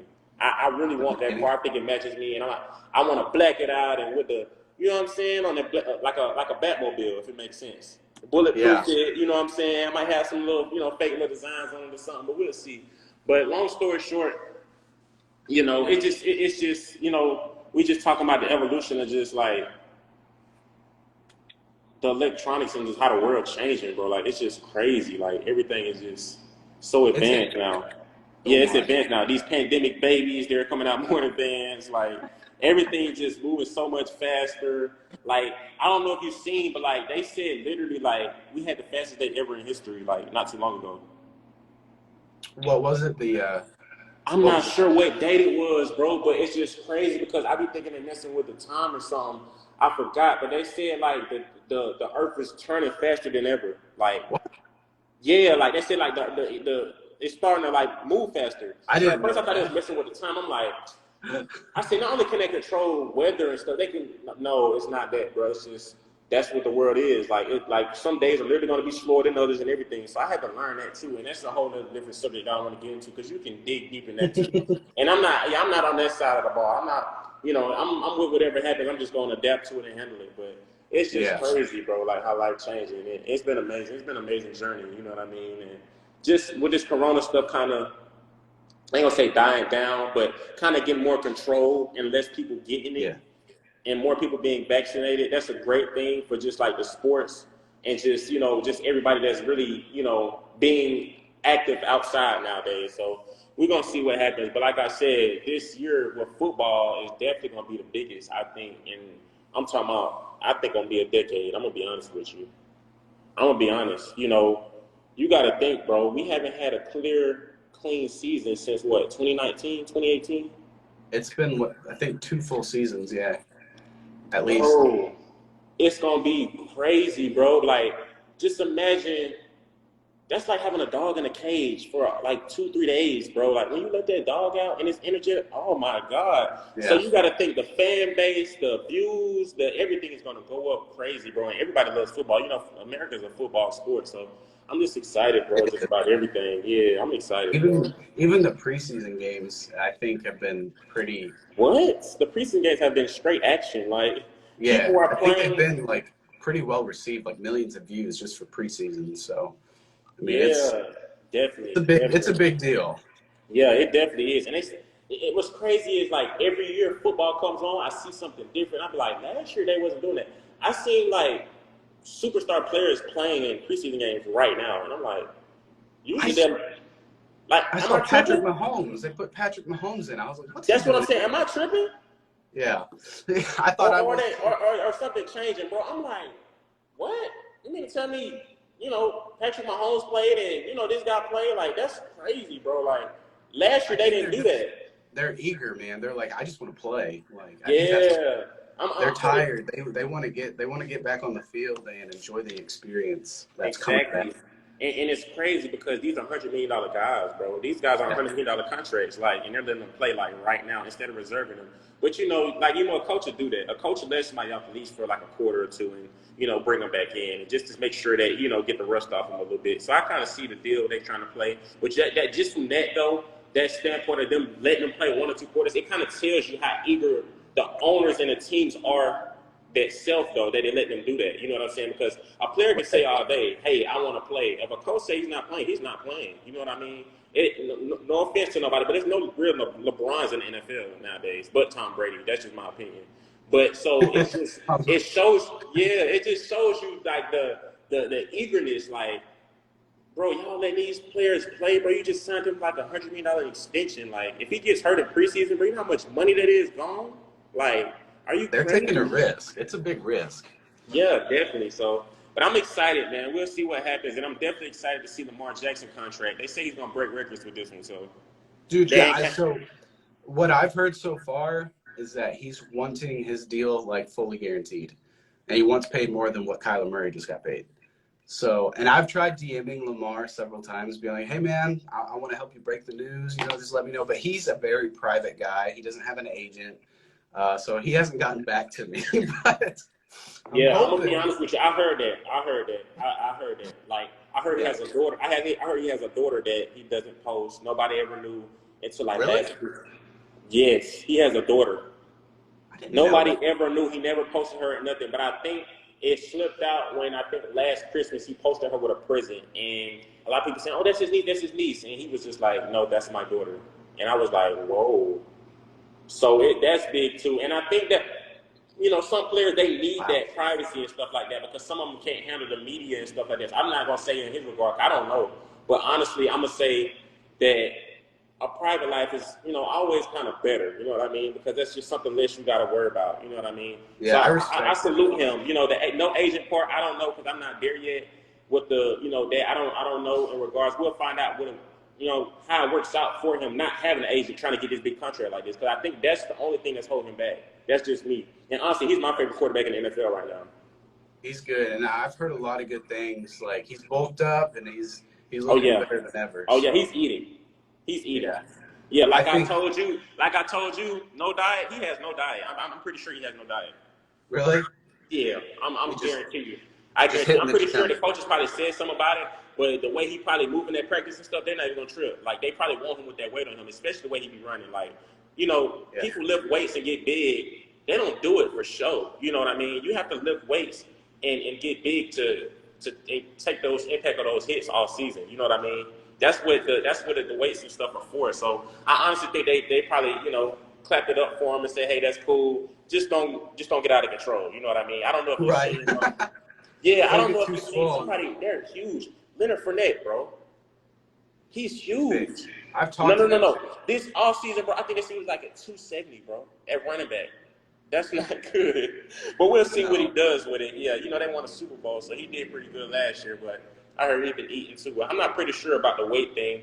I honestly heard that they be finding them like 750 each pound they're over. Like that's just like I heard about they it. probably Like, do find you because I think yeah, if you come into training camp like out of shape and overweight, like you get in trouble and you can yeah, get cut, you can get fined. yeah. So I don't know if you know Kelvin Benjamin. He actually got cut from a couple teams because of that. Kelvin Benjamin, Kelvin Benjamin, yes, he actually yeah, got he's a cut. tight end now. Literally. Yeah. How you go from one of the top receivers coming into the draft from FSU and now you're a tight end? You know what I'm saying? So that just shows you like diversity and how can your weight can affect you, bro. Like, and honestly, I'm gonna be real. I didn't think Debo was gonna be that good. I didn't think AJ Brown's gonna be that good because those guys are kind of stocky too, bro. But They're big they're boys. they're yeah they're moving. They're moving. Yeah. So we'll see what No, happens, man. like Eddie Lacy, his story, and Oh my God, I heard about him. I heard he ended up going to Arena Ball or something like that. so like he was with the Packers, and then he was really good, and then he just fell off. And there's documentaries actually like on YouTube who people have done a lot of background research on him and like found out like there's a lot of things going on with Eddie Lacy, and that's why he got overweight and stuff. But like he's got like real issues, and not to say he Yeah. wasn't not a great athlete, but like Mm-hmm. he got stuck like that. You can get overweight and lose your job. Yeah, exactly. I see Scott say Trent Richardson playing in Mexico. Yeah, Trent Richardson, yeah, he was a pretty good guy too. All those guys came out of Bama. You know how Bama coming, man. dude, Bama. Bama's got so many good running backs. Yeah, say Trent Richardson making $100K. Whoa, in Mexico? Wow. They have a professional football league. That's what I heard, bro. I actually had a guy out there probably like a few months ago, and he played for a team. But he told me that he was paying him straight BS. But he actually told me that it's a dude out there that was at receiver, and they was paying him that ticket. Like he was getting paid good money. So teams just they do what they want to do with certain players. If you got a certain status, you can bring people into the stands. And come on now, they're gonna pay you. Like that's how it works. Right. Yeah. Well, I mean, I think I heard that XFL is going to be paying more than what these other pro leagues make, and so if you sign a 1-year deal, you do pretty well for yourself. I mean, man, you're going to get yourself set up. You just got to Yeah, definitely. don't quit. I got some plans. I got a lot of plans on the business side. I'm not gonna speak on because I don't know. I don't want to. Sometimes you speak on stuff too much, and you might talk yourself out of it. But long Right. story short, I got some plans that I want to do when it comes to the business side based on the Good. income. Yeah, so we'll see how it works out. You know what I'm saying? I'm not really too big on it and too struck on the money we're getting and all that. But I heard that it's gonna be real competitive pay. Like it's definitely gonna get paid more than the USFL. No disrespect to them, but Good. No, I mean, yeah, I well heard they had. deserved. Yeah, I heard they literally had to pay for like housing and all type of stuff, bro. So I'm like, wow. Something like baseball and minor league. Mm-hmm. So like I know guys that played for Arkansas who got drafted in the MLB draft and have been in the minors for a few years. And I ended up having classes with one of the guys that got drafted. I was like, dude, I thought you were with the Arizona Diamondbacks. And he's like, I was in the minor leagues. Mm-hmm. I literally was not making enough money to pay rent in Arizona. And I had to, so he moved back to Arkansas, started going back to college, get a master's degree. I'm like, it's just crazy. They make chump change. So, and they stay in, and there's players that stay in the minors for their whole career. Like they really love the sport if they're getting paid that badly, Yeah, that's crazy. That's crazy. And you know what's crazier? Like, I don't think they take into consideration with these smaller leagues. Like, we have a regular life too. We have bills and stuff too. You know what I mean? Yeah. Like we're grown. Like we don't stay, you know, in a family house anymore. Like we're really on our own now. Like, and your guys are trying to pay us this for, you know what I'm saying, for this. But you know, it's levels to it. So I'm not gonna sit here and just, you know, bash them out because you definitely have to earn that too. But at the same time, I Yeah. think they should at least, you know, help you out with something when it comes to that regard of just the everyday living. You know what I mean? It's expensive, dude. And especially like it depends on the location. Certain cities, cost of living is insane. Oh, Like California right now. you want to know how much I'm paying right now? And my place I right? want to say it. Just guess. So what are you in, a house, I'm in a apartment? I'm in a condo, but you want to know how much you know how much my rent is? Just guess. Where are you at again? Atlanta. Atlanta right now. A condo. I'm gonna say at least 2,000. You just hit it on the head. Really? 2,000. How? I mean, how do you can't? It's like, how do you live? Guess how many bedrooms? I'm 2 bed, 1 bath. He talking about penthouse suite. Don't let him fool you. 2 beds, 1 bath? No. Yeah. 1 bed, 1 bath. Jeez, man. 1 bed, 1 bath. Don't get me wrong. My apartment is definitely luxury. It's nice, but 1 bed, 1 bath, 2,000, bro, in Atlanta right now. So you got to think the cost of living has definitely gone up, bro, and it's just crazy. It is. How these jobs are trying to like pay these people, like the bare minimum, bro. Like it's crazy. Like I'm working 2 jobs right now, and I'm doing this because I love it. So it's like until I get to where I can do this full time, I'm working 2 jobs. I work over 60 hours a week. yeah, you're killing it, bro. I ain't gonna lie. And But well, I still can barely afford to live on my own. You know? Yeah, like you're by yourself, no help. no help right now. No, I had a roommate and our lease was up, so he got a house and I got an apartment. I had to downgrade a bit, but you know, I'm pretty strapped right now. I started packing my lunch every day and like I'm budgeting big time. Talking about that's how you do it and that's how you adapt to it, bro. You know what I'm saying? And that comes It's with in that, yeah. that comes with being grown, bro. Because I'm gonna be honest with you. You know, back in the day, I used to literally be mad at my parents for like little stuff they used to try to make me budget, bro. Like, and now that Right. I'm like, whoa, I'm out of napkins. Like, you know what I'm saying? Like, it's literally like, put like this. Literally everything you spend when you're grown, Find me a sugar mama. like everything is accounted for. Everything counts. Like, and it's gonna affect you in every type of way, bro. Like, and it's crazy. But you know, at the same time, you know, it's amazing because you learn so much of just being an adult and growing up and living on your own. Like, so I'm thankful for it. But like we said, bro, like the cost of living is just crazy, and they're trying to pay people the bare minimum, and it's just like it's nuts. So how much?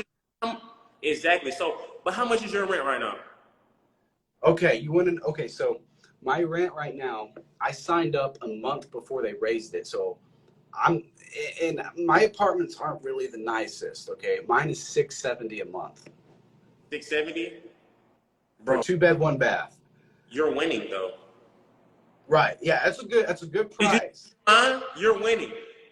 It don't matter how it looks. You know what I'm saying? As long as you don't have to duck every time you know wake up, you good. But long story short, bro, you're paying 6 for 2. 2 bed, 1 bath. Yeah. 1,000 for 1, bro. That's insane. Yeah, well, okay, let me tell you. So, you know, I told you I live towards like Fayetteville, right? And right now, Northwest Arkansas is the fastest growing city in the whole nation. It's like in the top 3. And just from, I think my brother lived here, 3 years ago in the same apartments. Rent has gone up $150 since then. And like, I mean, that's a lot. Like, yeah, but you got to think though, bro. You know what I think is going on in the world right now. The money of value. I mean, the value of money is going down. You got to think for sure. Yeah. They're finding other ways to get currency and people more money without it being like, you know what I'm saying? Because like, how can I say this? I'm gonna say it like this: they print it every day, bro. If they print it every day, that's just like you showing your face every day. You showing your face to these certain amount of people, your value's gonna go down. We're tired of you. Oh, you need to go home.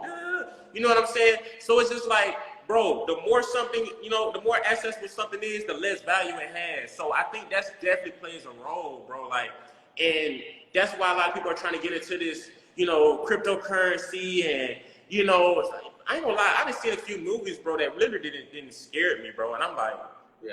you mean to tell me they're gonna have the amount of money I have on my wrist? Like, What's that? yeah, like, and it's crazy. Like, what another thing that scared me when it comes to that money aspect and like the way life going right now is when they start dropping them checks into our account. You mean to tell me they can see everything in your account, bro? So something funny my stepdad said. He goes, "You need to be checking your account," because he's like, someone at the bank. He said this is just like a metaphorical thing, but he's like, what if they took a couple pennies here, a couple pennies there, but they do that to 1,000 people's account every day? You could be mooching thousands of dollars every day. I heard that though. I heard literally like there's some people that's wealthier more than others, and they'll literally take stuff out your account that you don't know about and give it to this person without your permission. I'm like, they can do that? Well, when you make an account at the bank, like in my checking account is basically at the bank. It's like it's just digits on a screen for me, but for them, they take your money, they give it out, and like it's kind of crazy how banks work. You're basically I'm gonna be honest.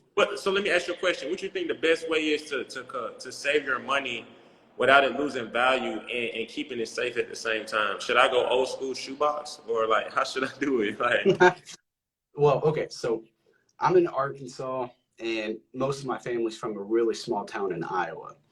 And I had a grandma there that kept all of her money. She didn't believe in banks. She kept all of her money under a mattress. Well, a tornado hit her house, blew it to shreds. oh, Yeah. And she literally lost, like, it was like, I think they ended up finding, because she had more, but they ended up only collecting back like $35,000 out of, she had more than that, and it was just gone.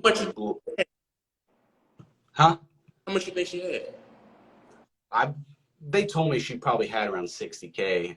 So 60, 70. And that's how she saved her money. She would just put it under a mattress. She'd put it in boxes. She didn't. So you saying that right there is not the way to go?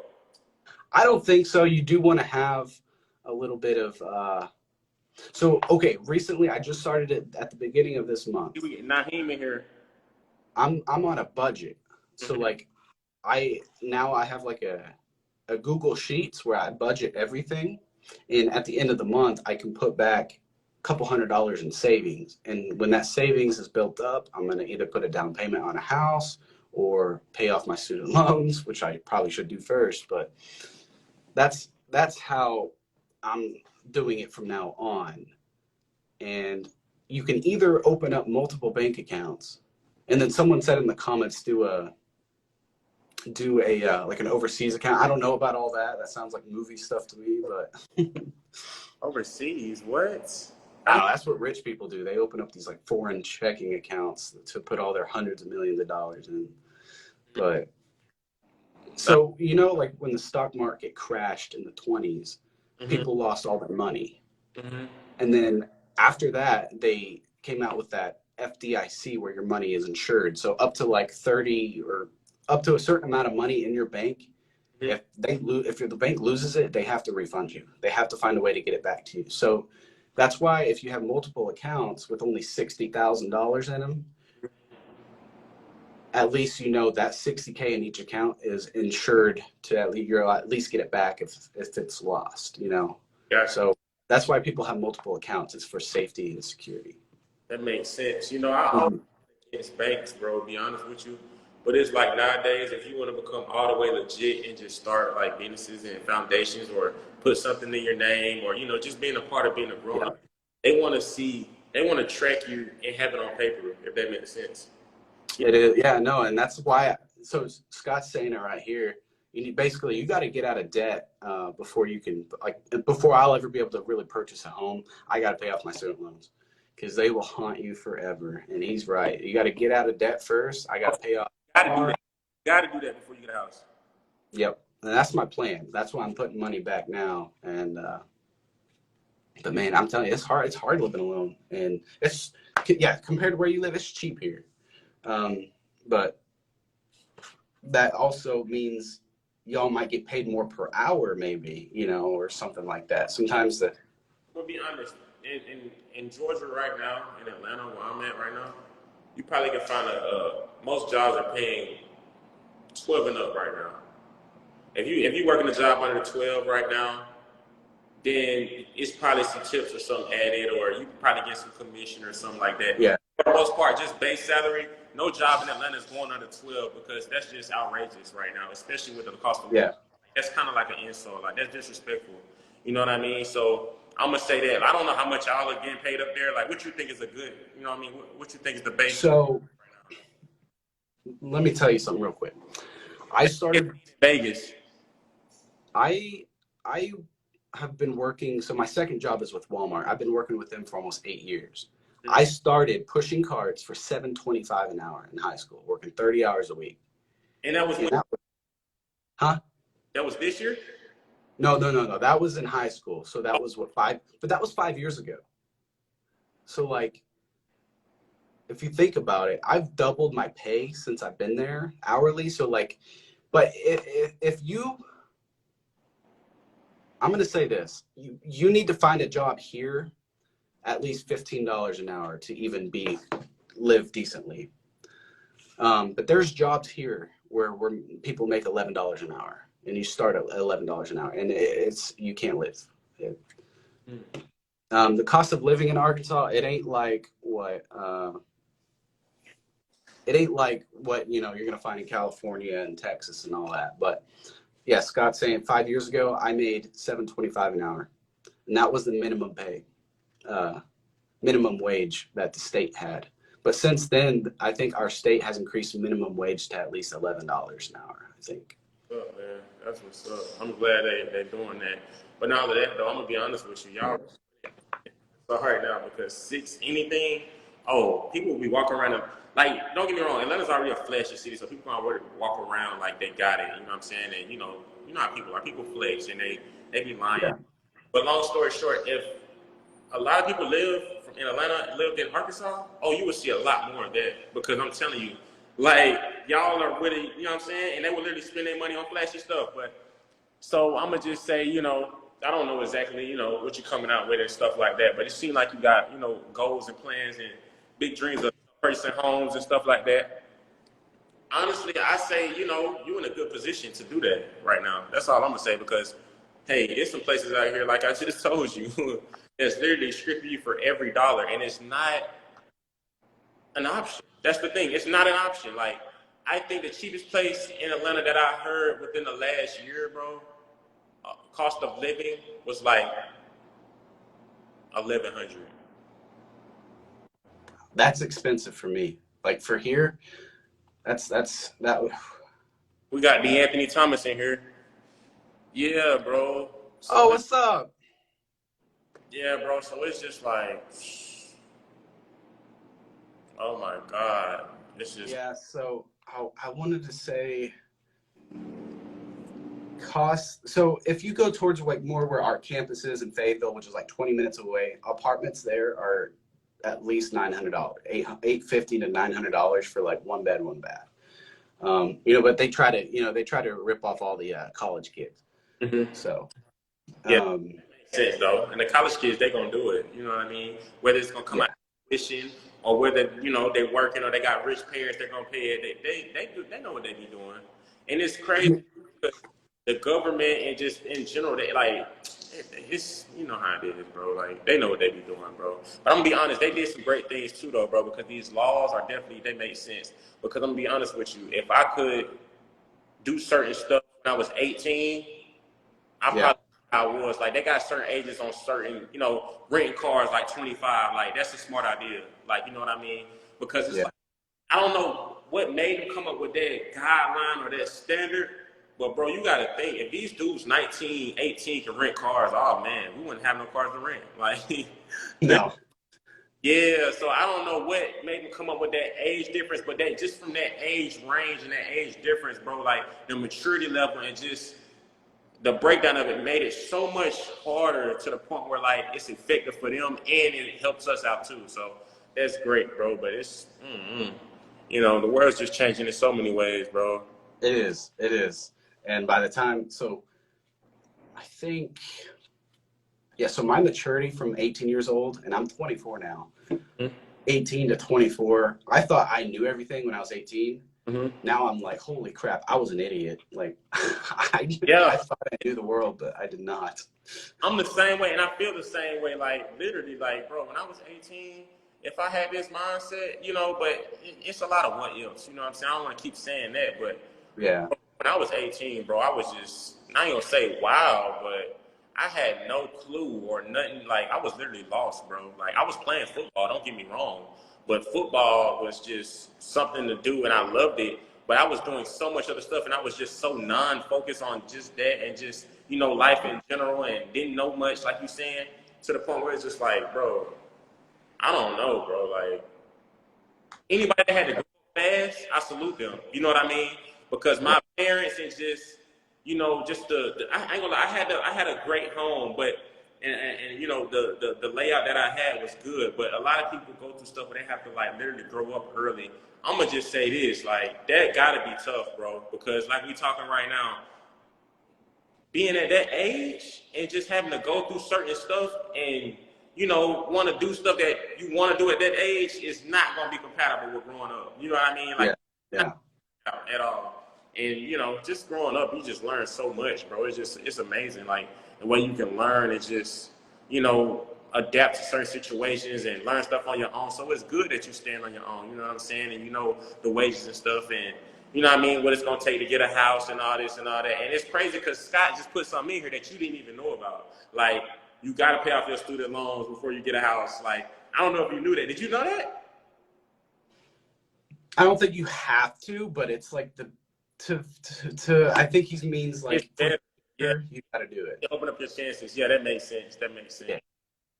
I know, But like in Atlanta right now, bro. I'm gonna be honest. In Georgia right now, it's hard to get a home, and the prices of homes are ridiculous. I don't know if I don't know if they're going up there, but yes, yeah, the market has been insane. Like it's a good time to sell right now, but trying to buy a house right now, you have to bid. So my brother, they bought a house I think 2 years ago. They had to bid like $30,000 over the offer to get the house, and that's like taxing like that. do what? And they're taxing them like that. Like they added that much interest onto it like that.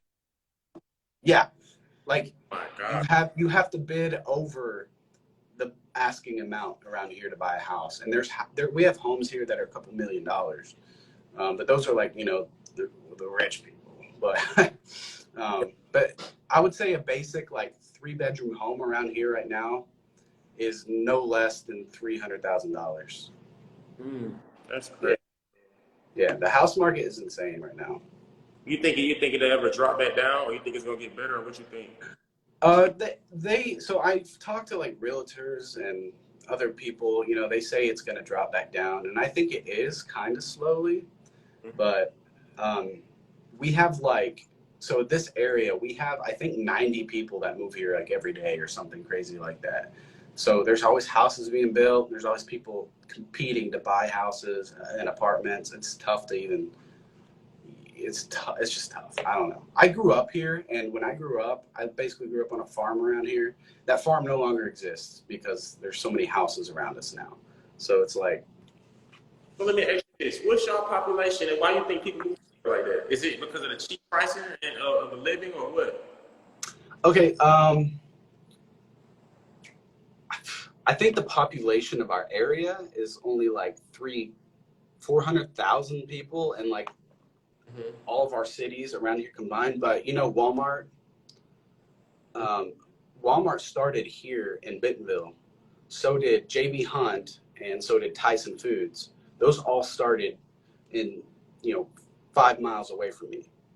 Wow. So I didn't know that. Yeah, so the Walmart home office. I would say this: Walmart by itself is amazing. Like that's my favorite store. Like. If I can go to Walmart every day, I would. Like, that's crazy. I didn't know it started in Arkansas. Like, that's crazy.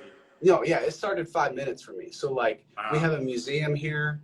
Walmart funded Crystal Bridges, a new museum that opened up. We have the Walmart Amp, where Wiz Khalifa and Logic just came. I saw, which I'm a geek, but I saw a Big Time Rush. They came to the Amp. I went to that concert, so we got a music pavilion, and then.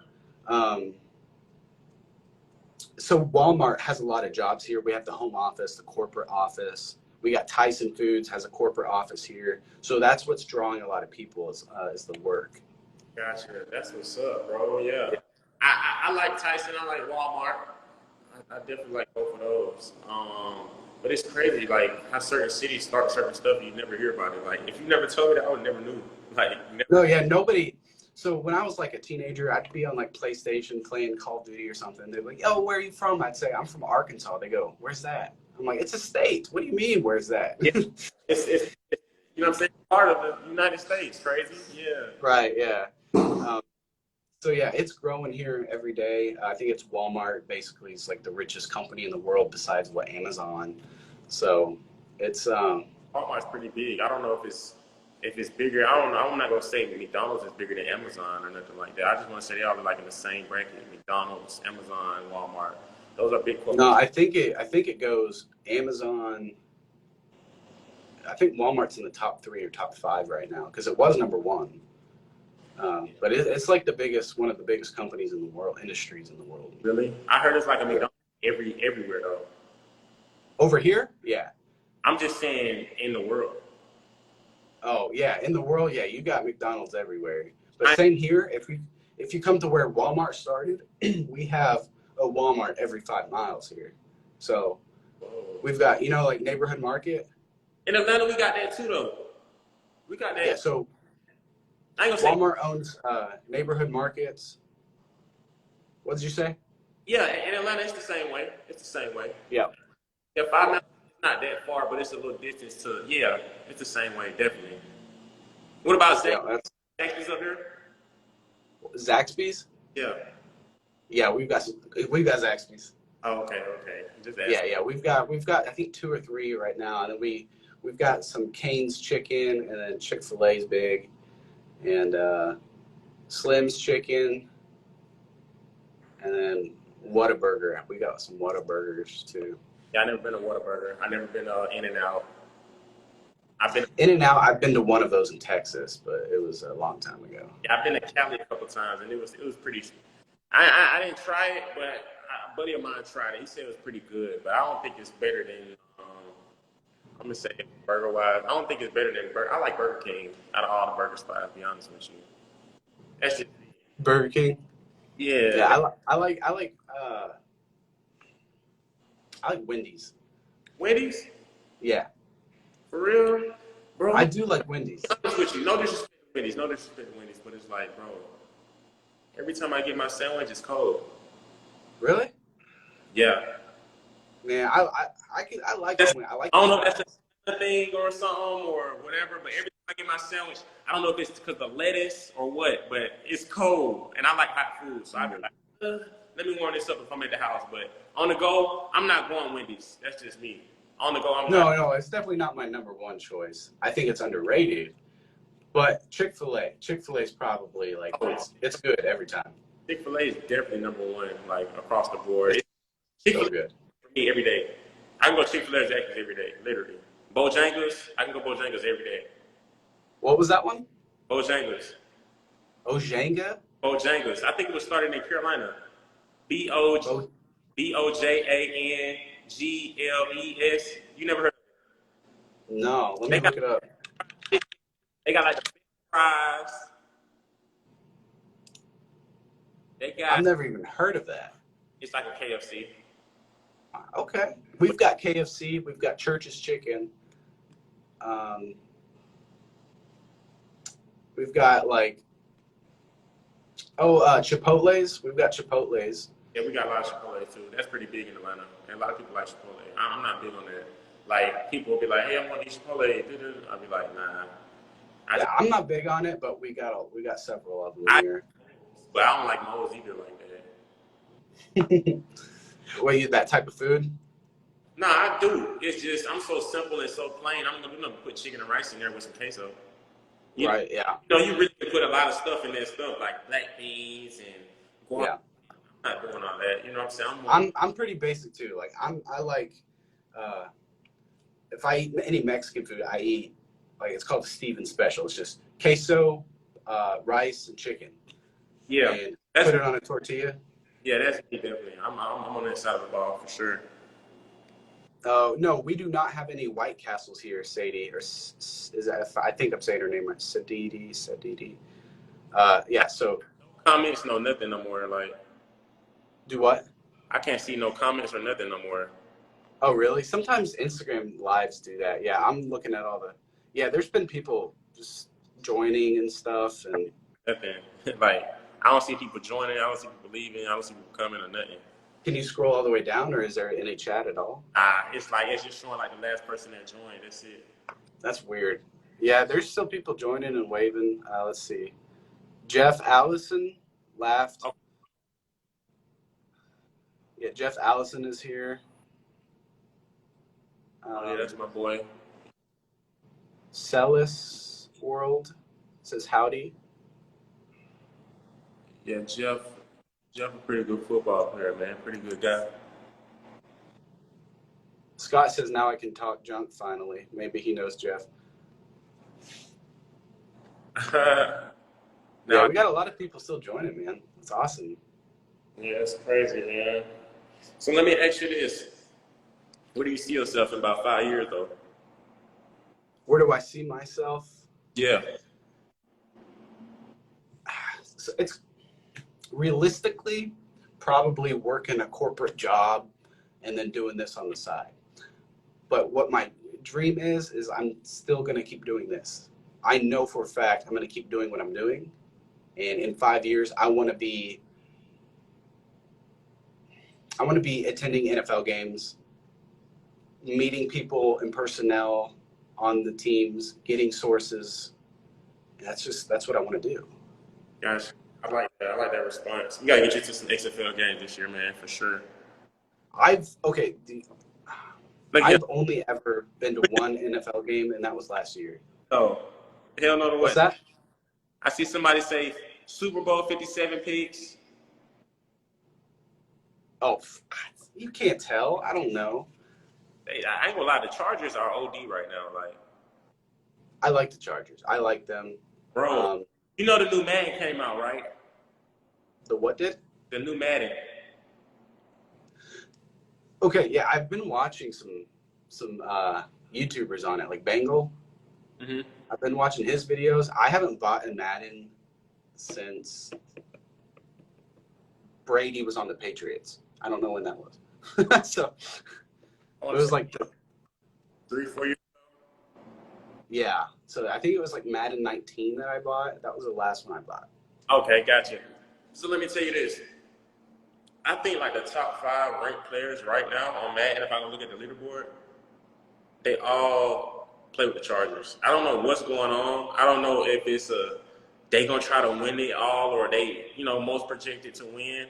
But that quarterback and, they really love him, bro. Justin, they really love him. Like He's good. they're really OD on that game. Like it's ridiculous. The Rams, they're good, but no, the Chargers are like the best team on there, like hands down.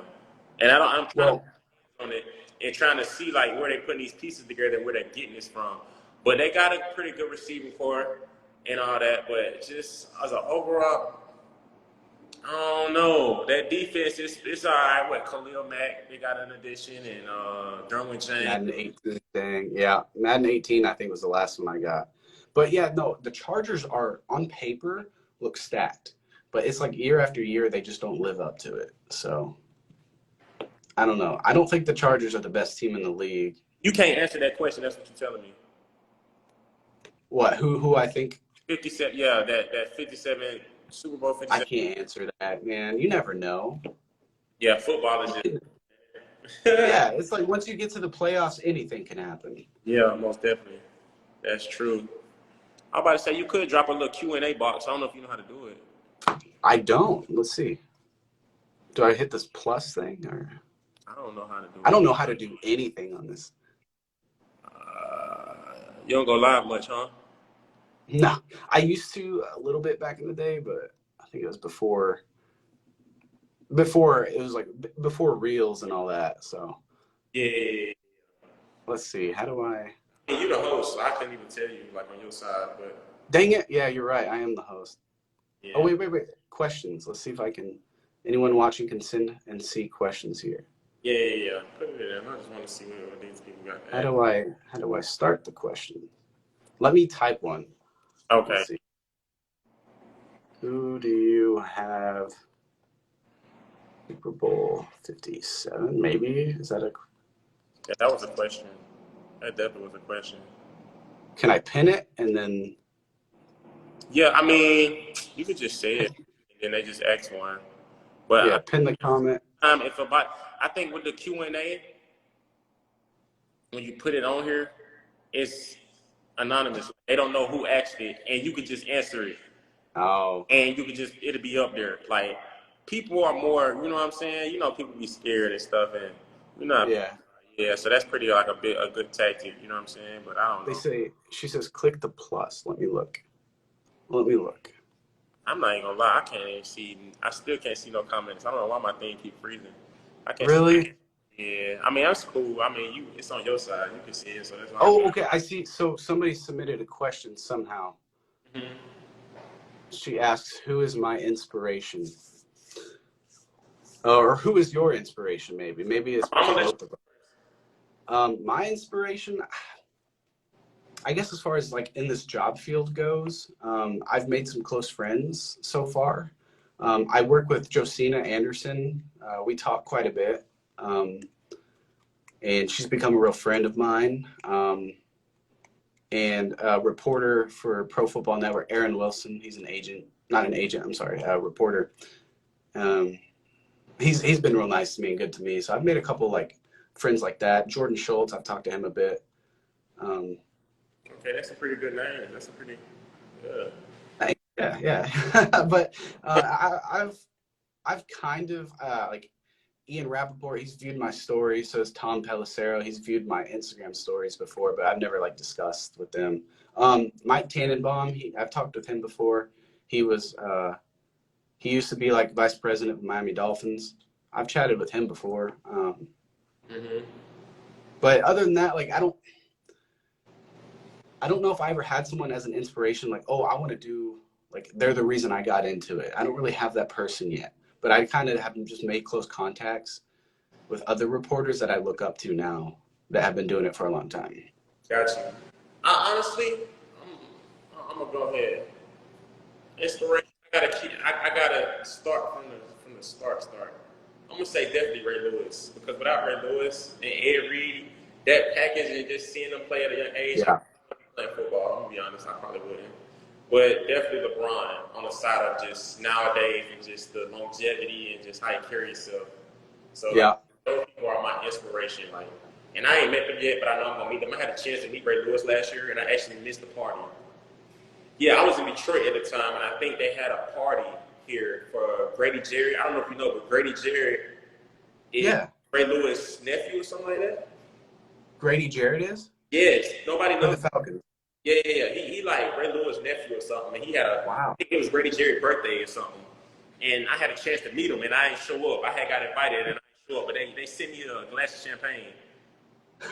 That's awesome. Mad, bro. I was mad, and I was just like, ugh.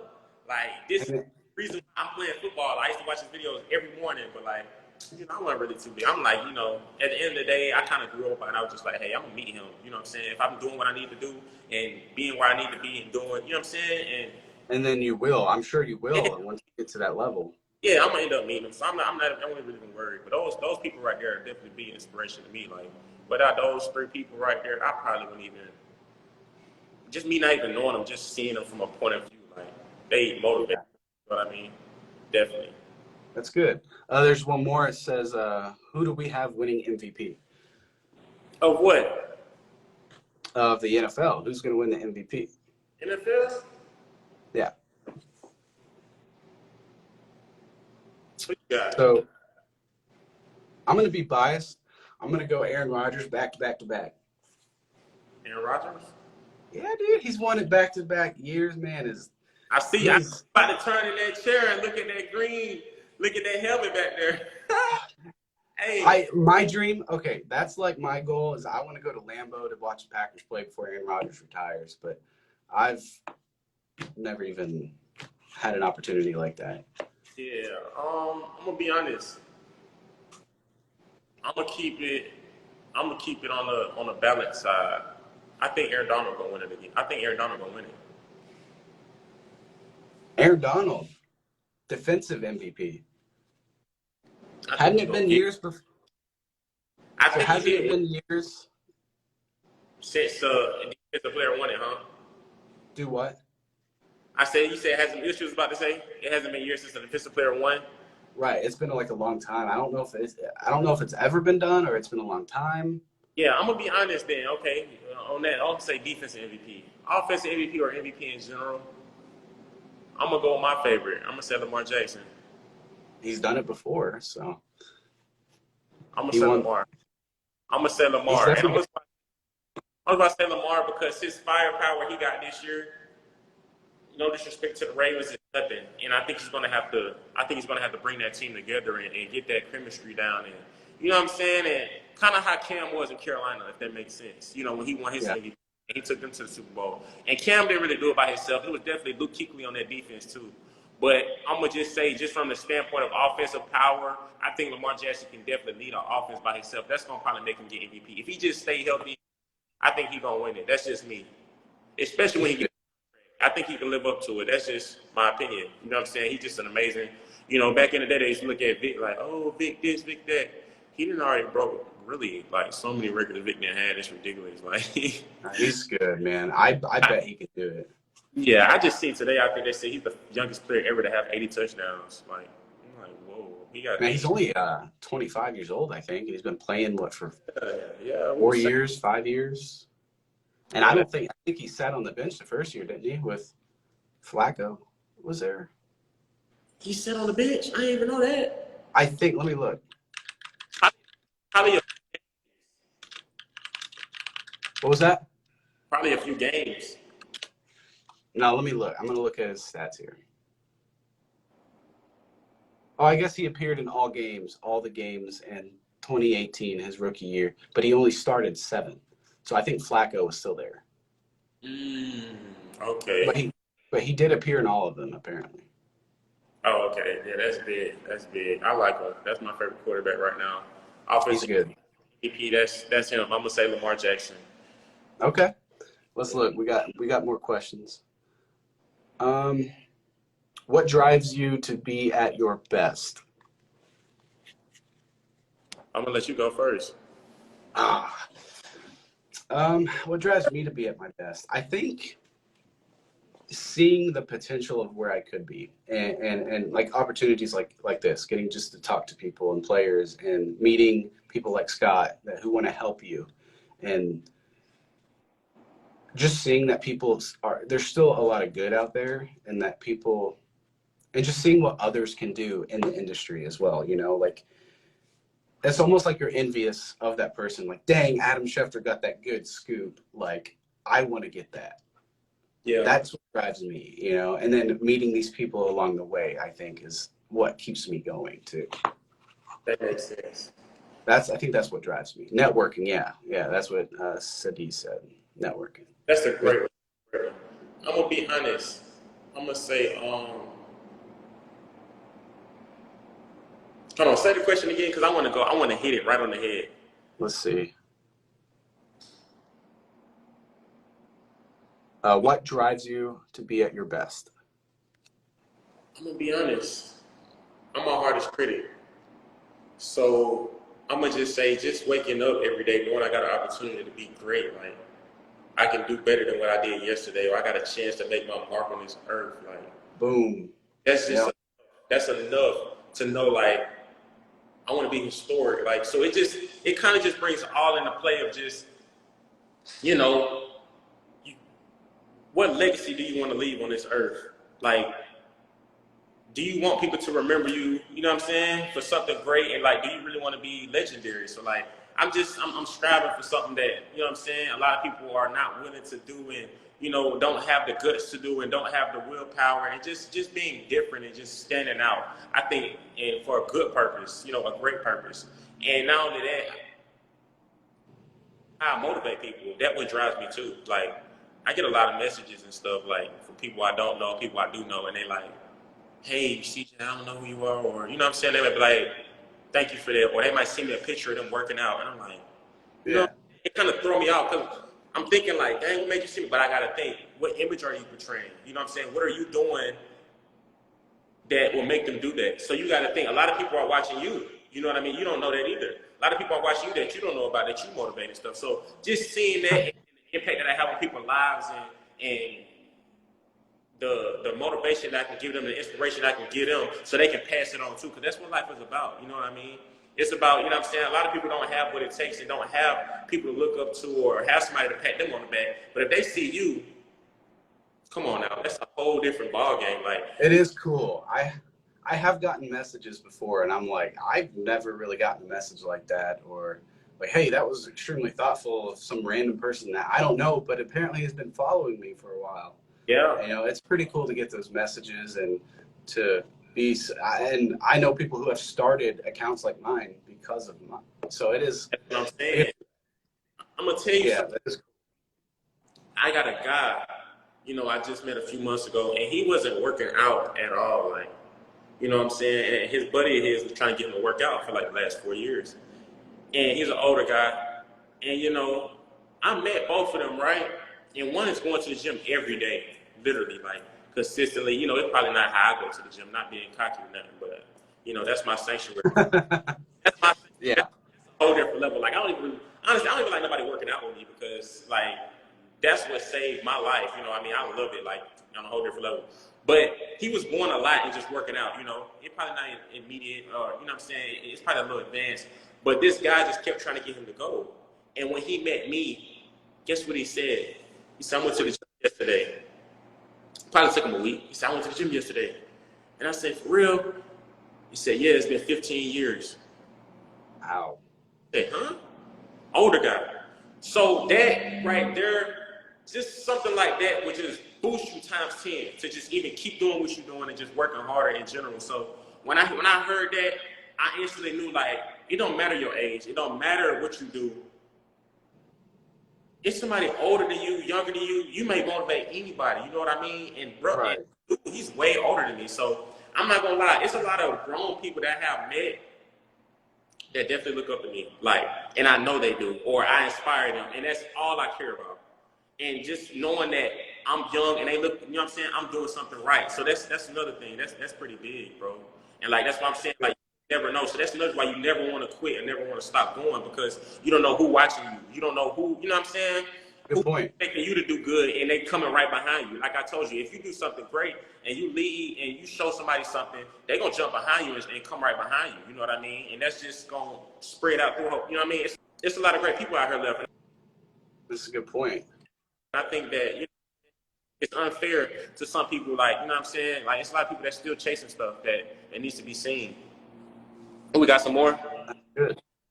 Oh yeah, we're getting tons right now. Okay. Let's see. Well, we had two that aren't so serious, so we're not going to answer those. Yeah, Um, anything that's not positive, we ignoring it. you got it. Okay. What strengths do you have? Hang on. What strengths do you have? What strengths do you believe that you have that make you a great athlete? For me, I'm not an athlete, not anymore. So Your day, let's rewind, back in your day. yeah, back in my day, I'll tell you what I lacked.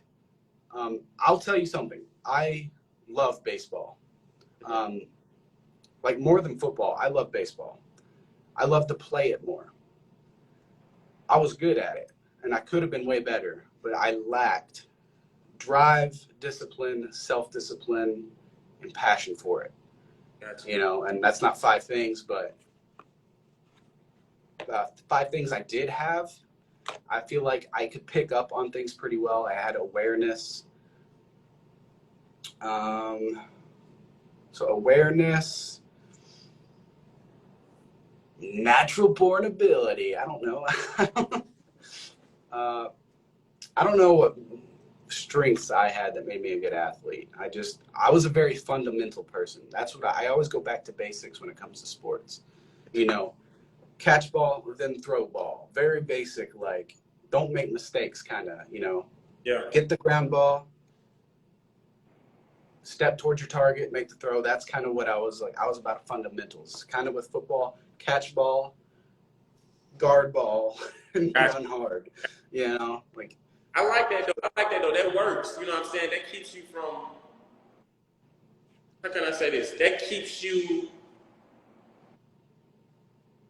You're disciplined. You're just disciplined. You know what I mean? And that's a great player because a lot of players, like in just anything, in any sport, they play careless and they play with a certain kind of, but you got to remember like the goal and the security of it too. You know what I'm saying? And the basics. You got to go back to the fundamentals, but long story short. And you know what I'm saying? If you get those fundamentals down, then you can add a little sauce to it. You know what I mean? right. Yeah, that's pretty big. That's pretty big. So if you're watching like the MLB, they just stick one hand in the air and catch the ball like a pop fly. I was always taught, you make sure you freaking catch that ball, because you see sometimes guys, like, it's very rare because you're a professional athlete. They'll miss it. Yeah, and it'll go right. Yeah, I've seen that before. And they'll just or they'll be like, oh shoot, I totally what the heck, like brain fart moment. I'm like, dude, if you just wrap up the ball, game over, and then you let it's just fundamentals. Don't get ahead of yourself, because it's kind of like staying humble as well. Fundamentals, just play ball, kind of thing. Well, definitely. That's what I always focused on as a player. Okay, I think so. What was it? Go back, rephrase that. I want to. Yeah. I said I want to hit it on the head every time. What makes you a great athlete, right? Yeah, we got several questions on this. What strengths do you think you have that make you a great athlete? My strengths? Yeah. I'm going to be real. Thank you, Katos. The Prodigy 2 says this whole interview's been fire. Appreciate y'all so much. Thank you, everyone, for tuning in, by the way. Yeah, you can pin that. But something I was about to say. Oh, just never quit. Just keep going. Like being an athlete, I'm going to just be honest. Like, bro, you're going to have bad games. You're going to have bad plays. You're going to have bad throws. It don't matter what it is. You can break it down all the way to, having a bad warm-up. You know what I'm saying? Having a bad, practice. Like, we can break it down to whatever, but you got to keep going, and you got to have faith in yourself and that confidence. So that's what makes me a great athlete. Like, my confidence never get killed. Like, good. I might miss even when I was playing basketball, I might miss a shot. Oh, bro, why didn't you shoot that? You suck. I'm going to shoot it again. I'm going to shoot it again. I feel like I can make it. You know what I mean? So just about, it's like they say, you might have a bad play. Okay, next play. You just got to have a short memory and just stay at it. Don't give up and just keep that confidence and just trust your craft. So a lot of athletes, and they might get driven off, or they might say, hey, you know what I mean? Oh, I need to change something because I'm not doing so good. Nah, you got to stick to what you know and you know what I mean? Believe what God gave you. So that's another thing that I do. So that's what makes me a great athlete more than anybody else. And then out of that, I'm just so much more aggressive. And how can I say this? Like, I show passion when I play, if that makes sense. A lot of players don't play with passion. Yep. Passion makes you a different type of guy. You know what I mean? It makes you a different type of guy. You got players out here that will literally make a tackle, make a big play, and they're just, no, I'm going wild, like literally every time, because it's like, that's just the swagger that I play with. You know what I'm saying? So just having that passion and that confidence and that drive to say, hey, it's gonna be all right. Hey, I'm gonna get them back again, and just keep going. That's the competitiveness that you need in the sports, like in all sports in general. Because you gotta think, if somebody think like that, you can never fail if you never give up. Come on now, like that's automatic, like. So that's what makes me a great athlete for real.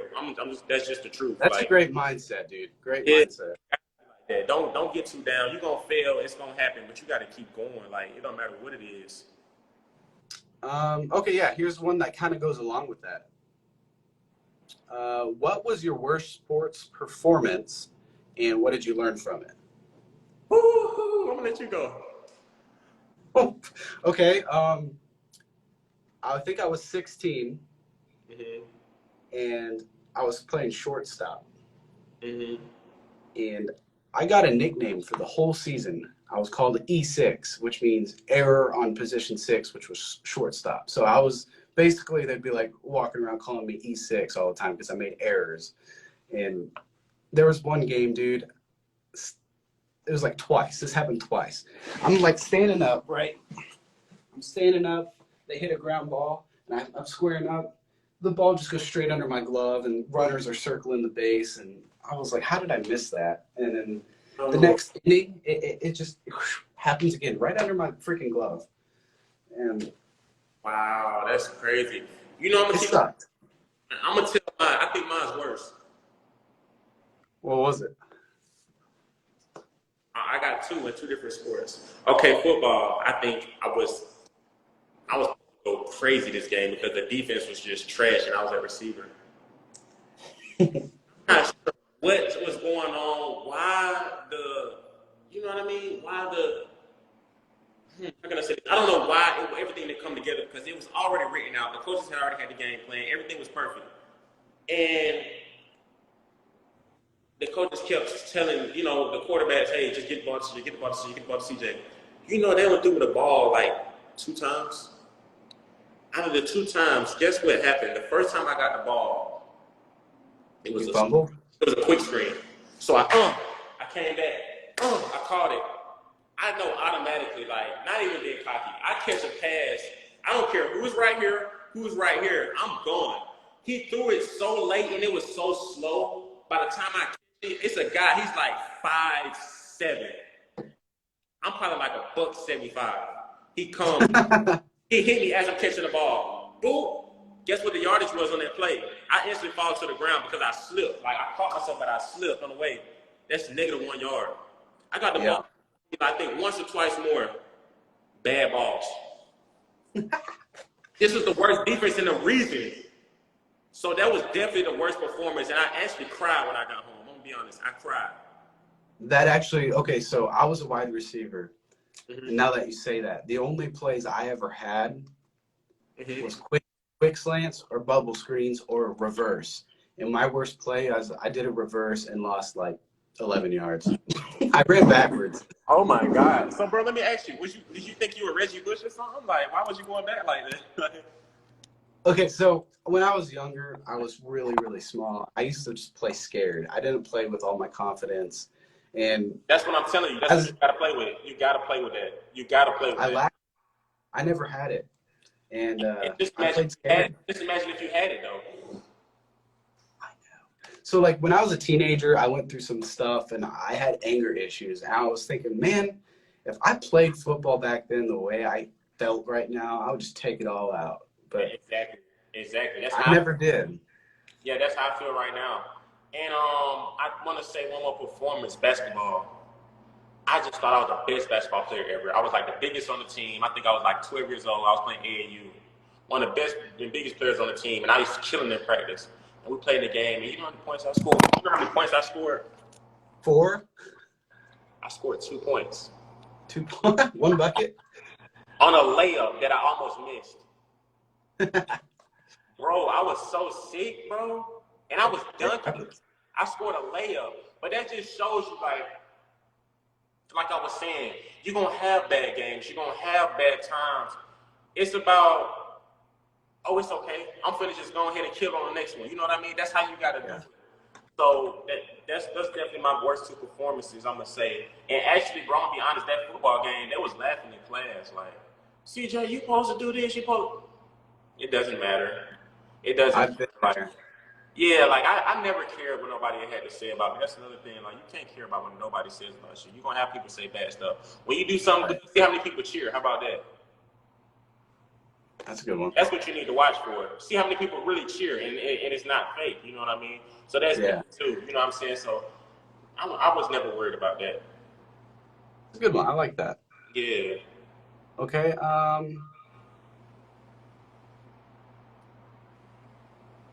What we got?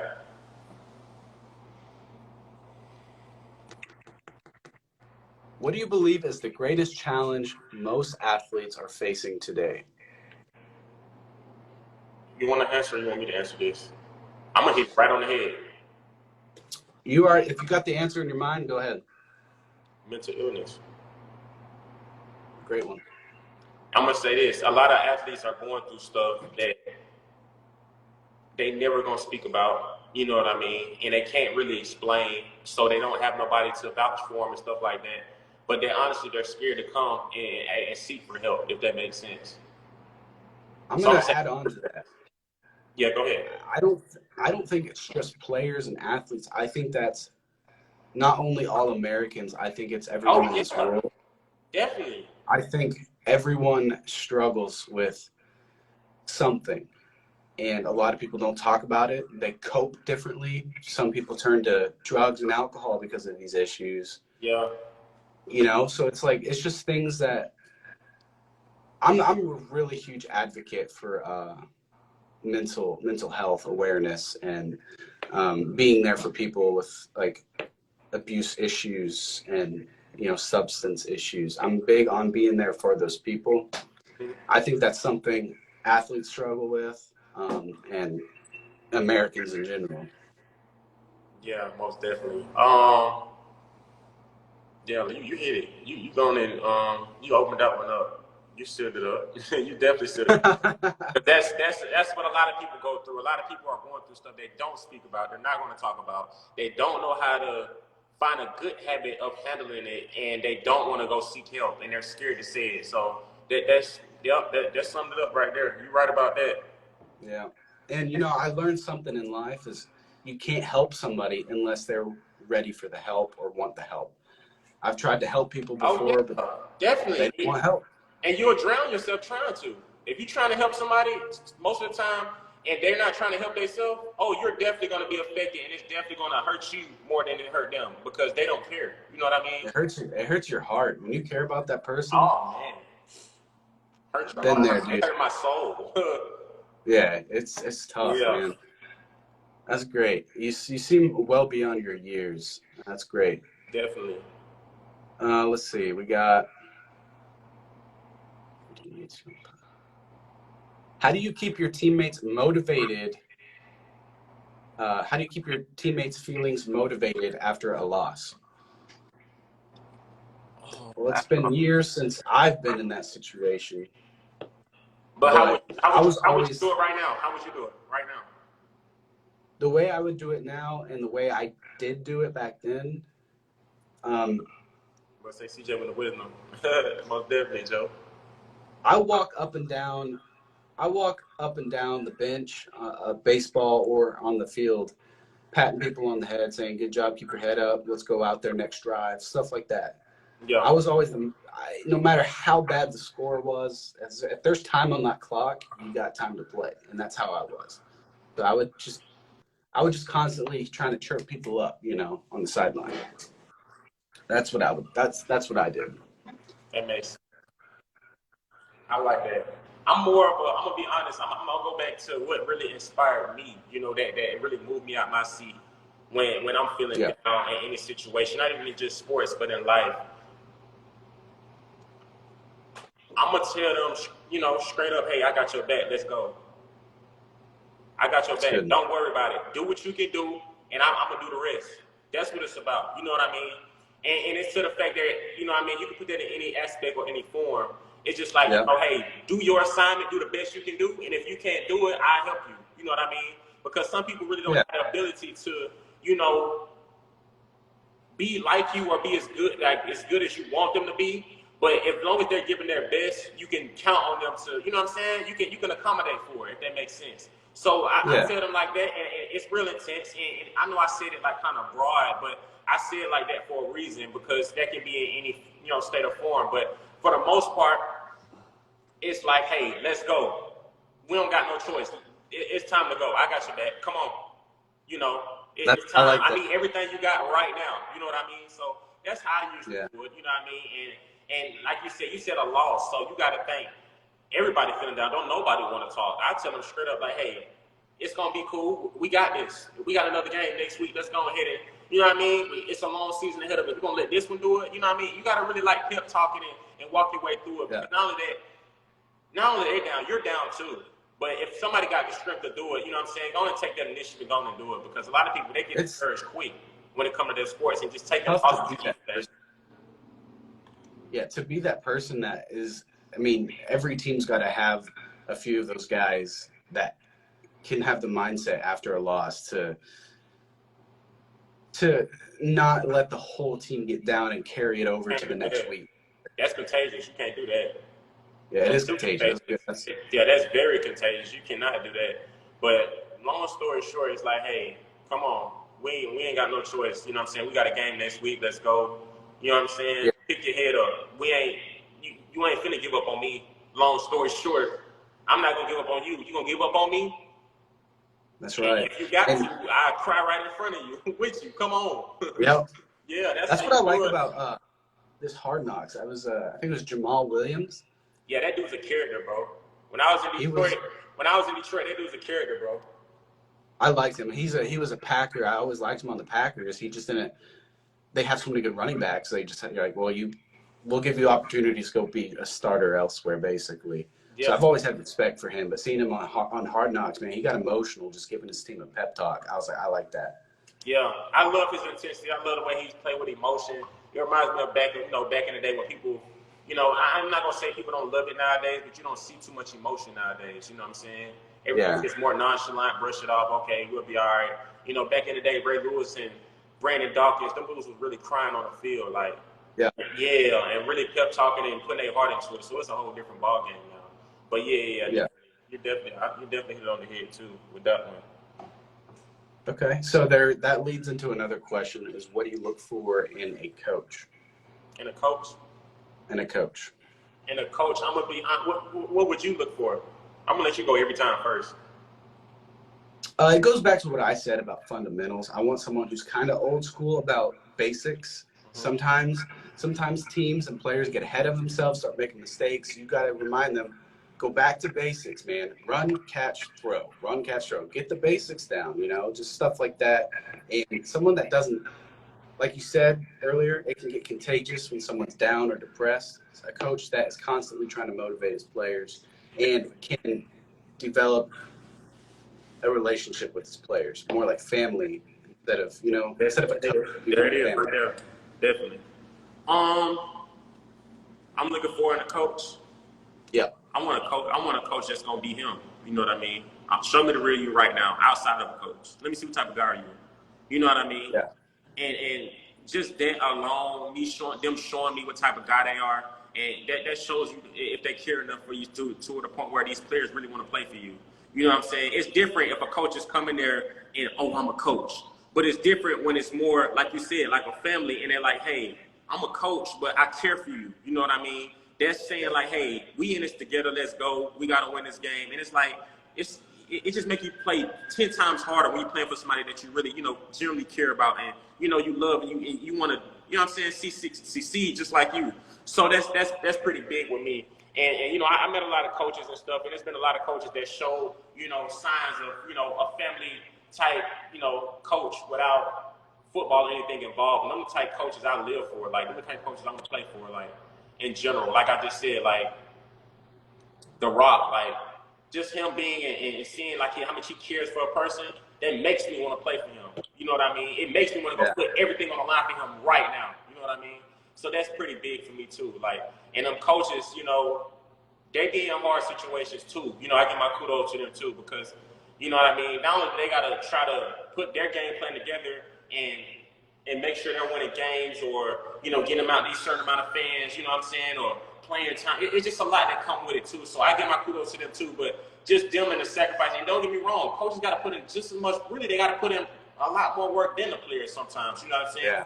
Players are at home. You're at home. You're game planning. You're up. You're doing this. You're doing that. And you're trying to figure out the best way you can win as a team. A coach is definitely the head of a team. So I want to say that's what I'm looking for in a coach. Just a family guy that's really willing to, sacrifice and that show they really care. You know what I'm saying? I'm gonna play for a coach like that, like any day. Like I'm willing to put it all on the line for him any day. You know what I mean? They got a good heart. That's just. I like that.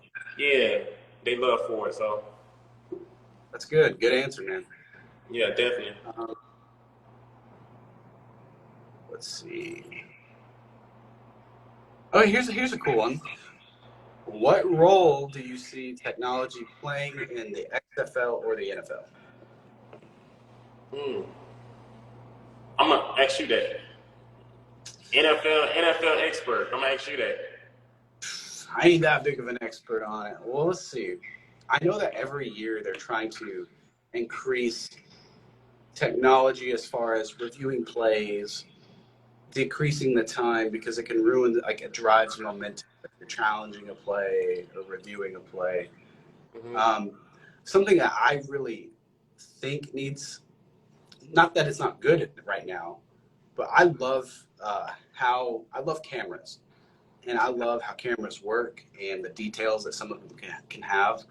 And I think, and I was watching a preseason game, and I think it was DK Metcalf. It was on the Seahawks. He was doing an interview with, I think, Jordan Rutledge or someone like that.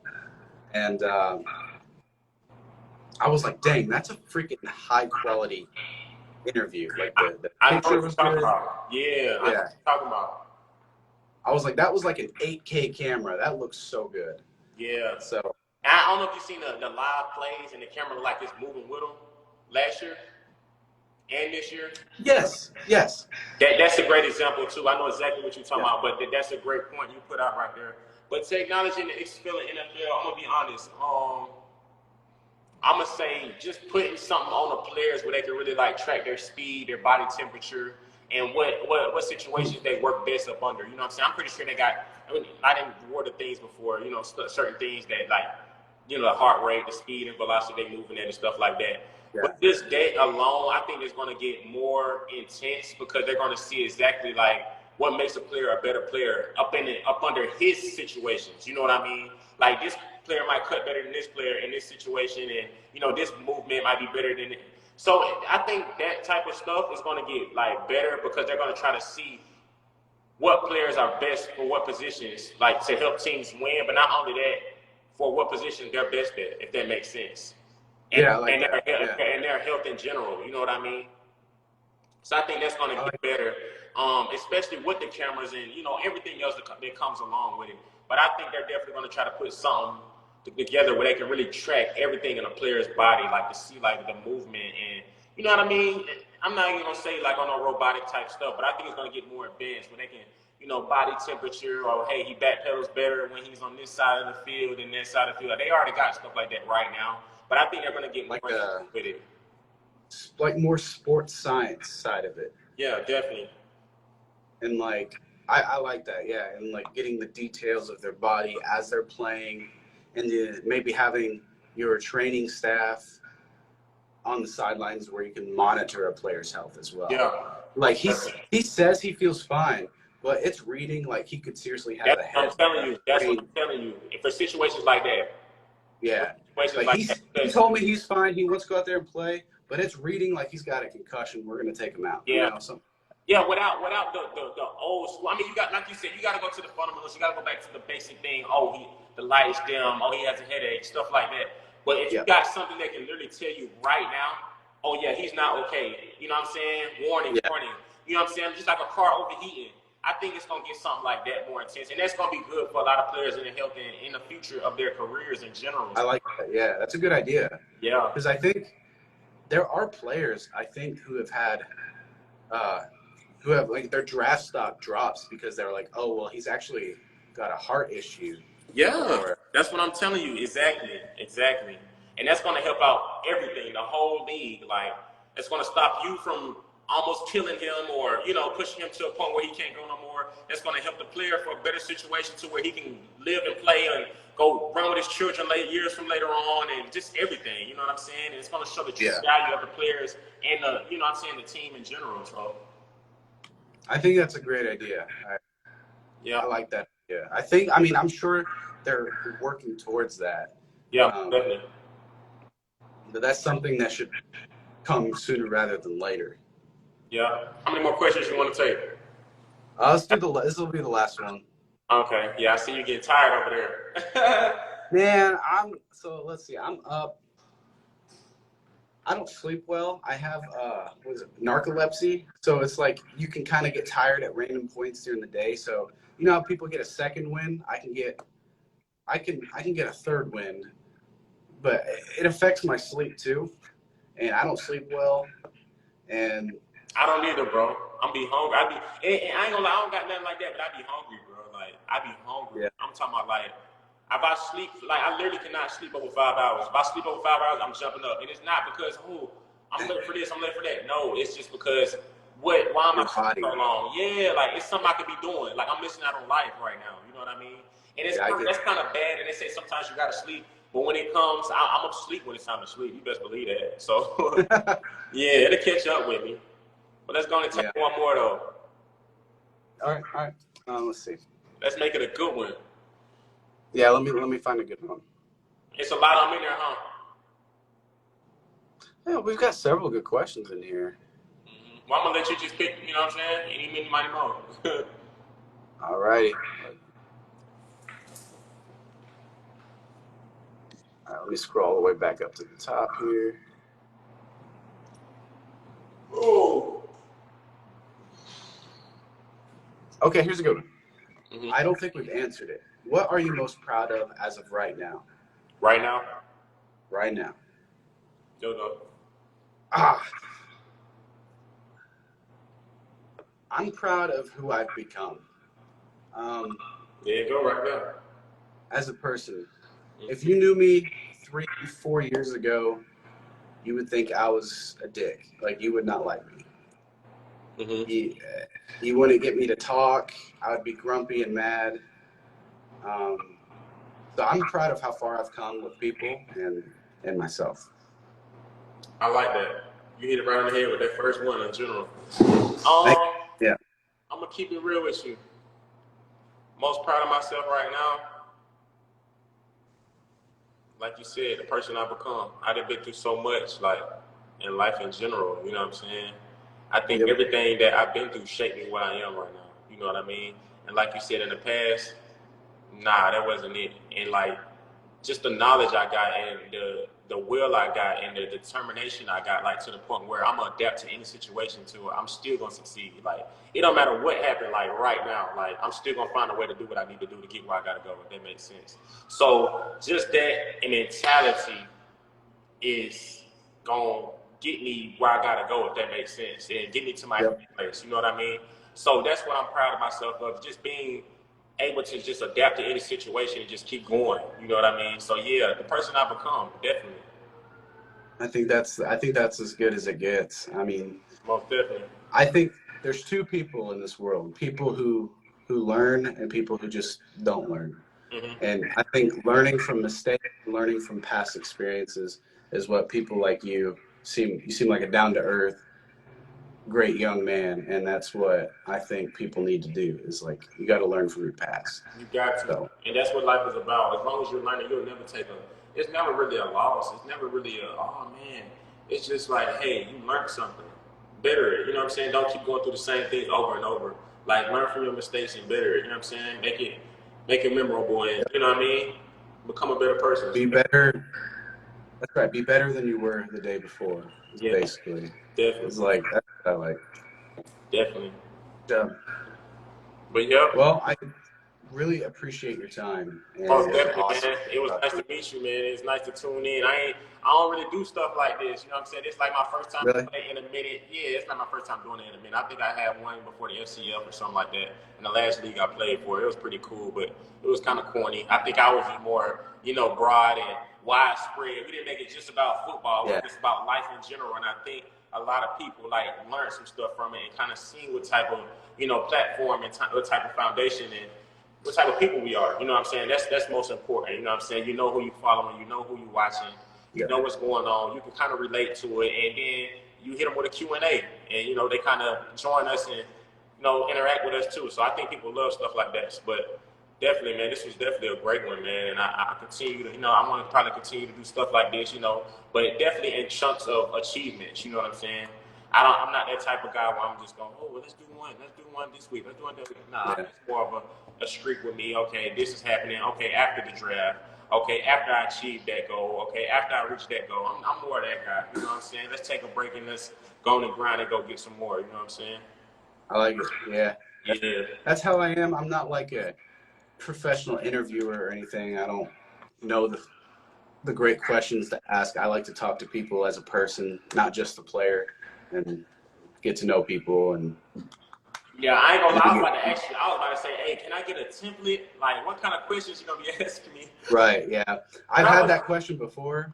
People have asked me that before because I've had a few live streams like this before in the past. They're like, "Well, what can I expect you gonna ask? Can I get prepped?" I was like, "Dude, I'm just gonna."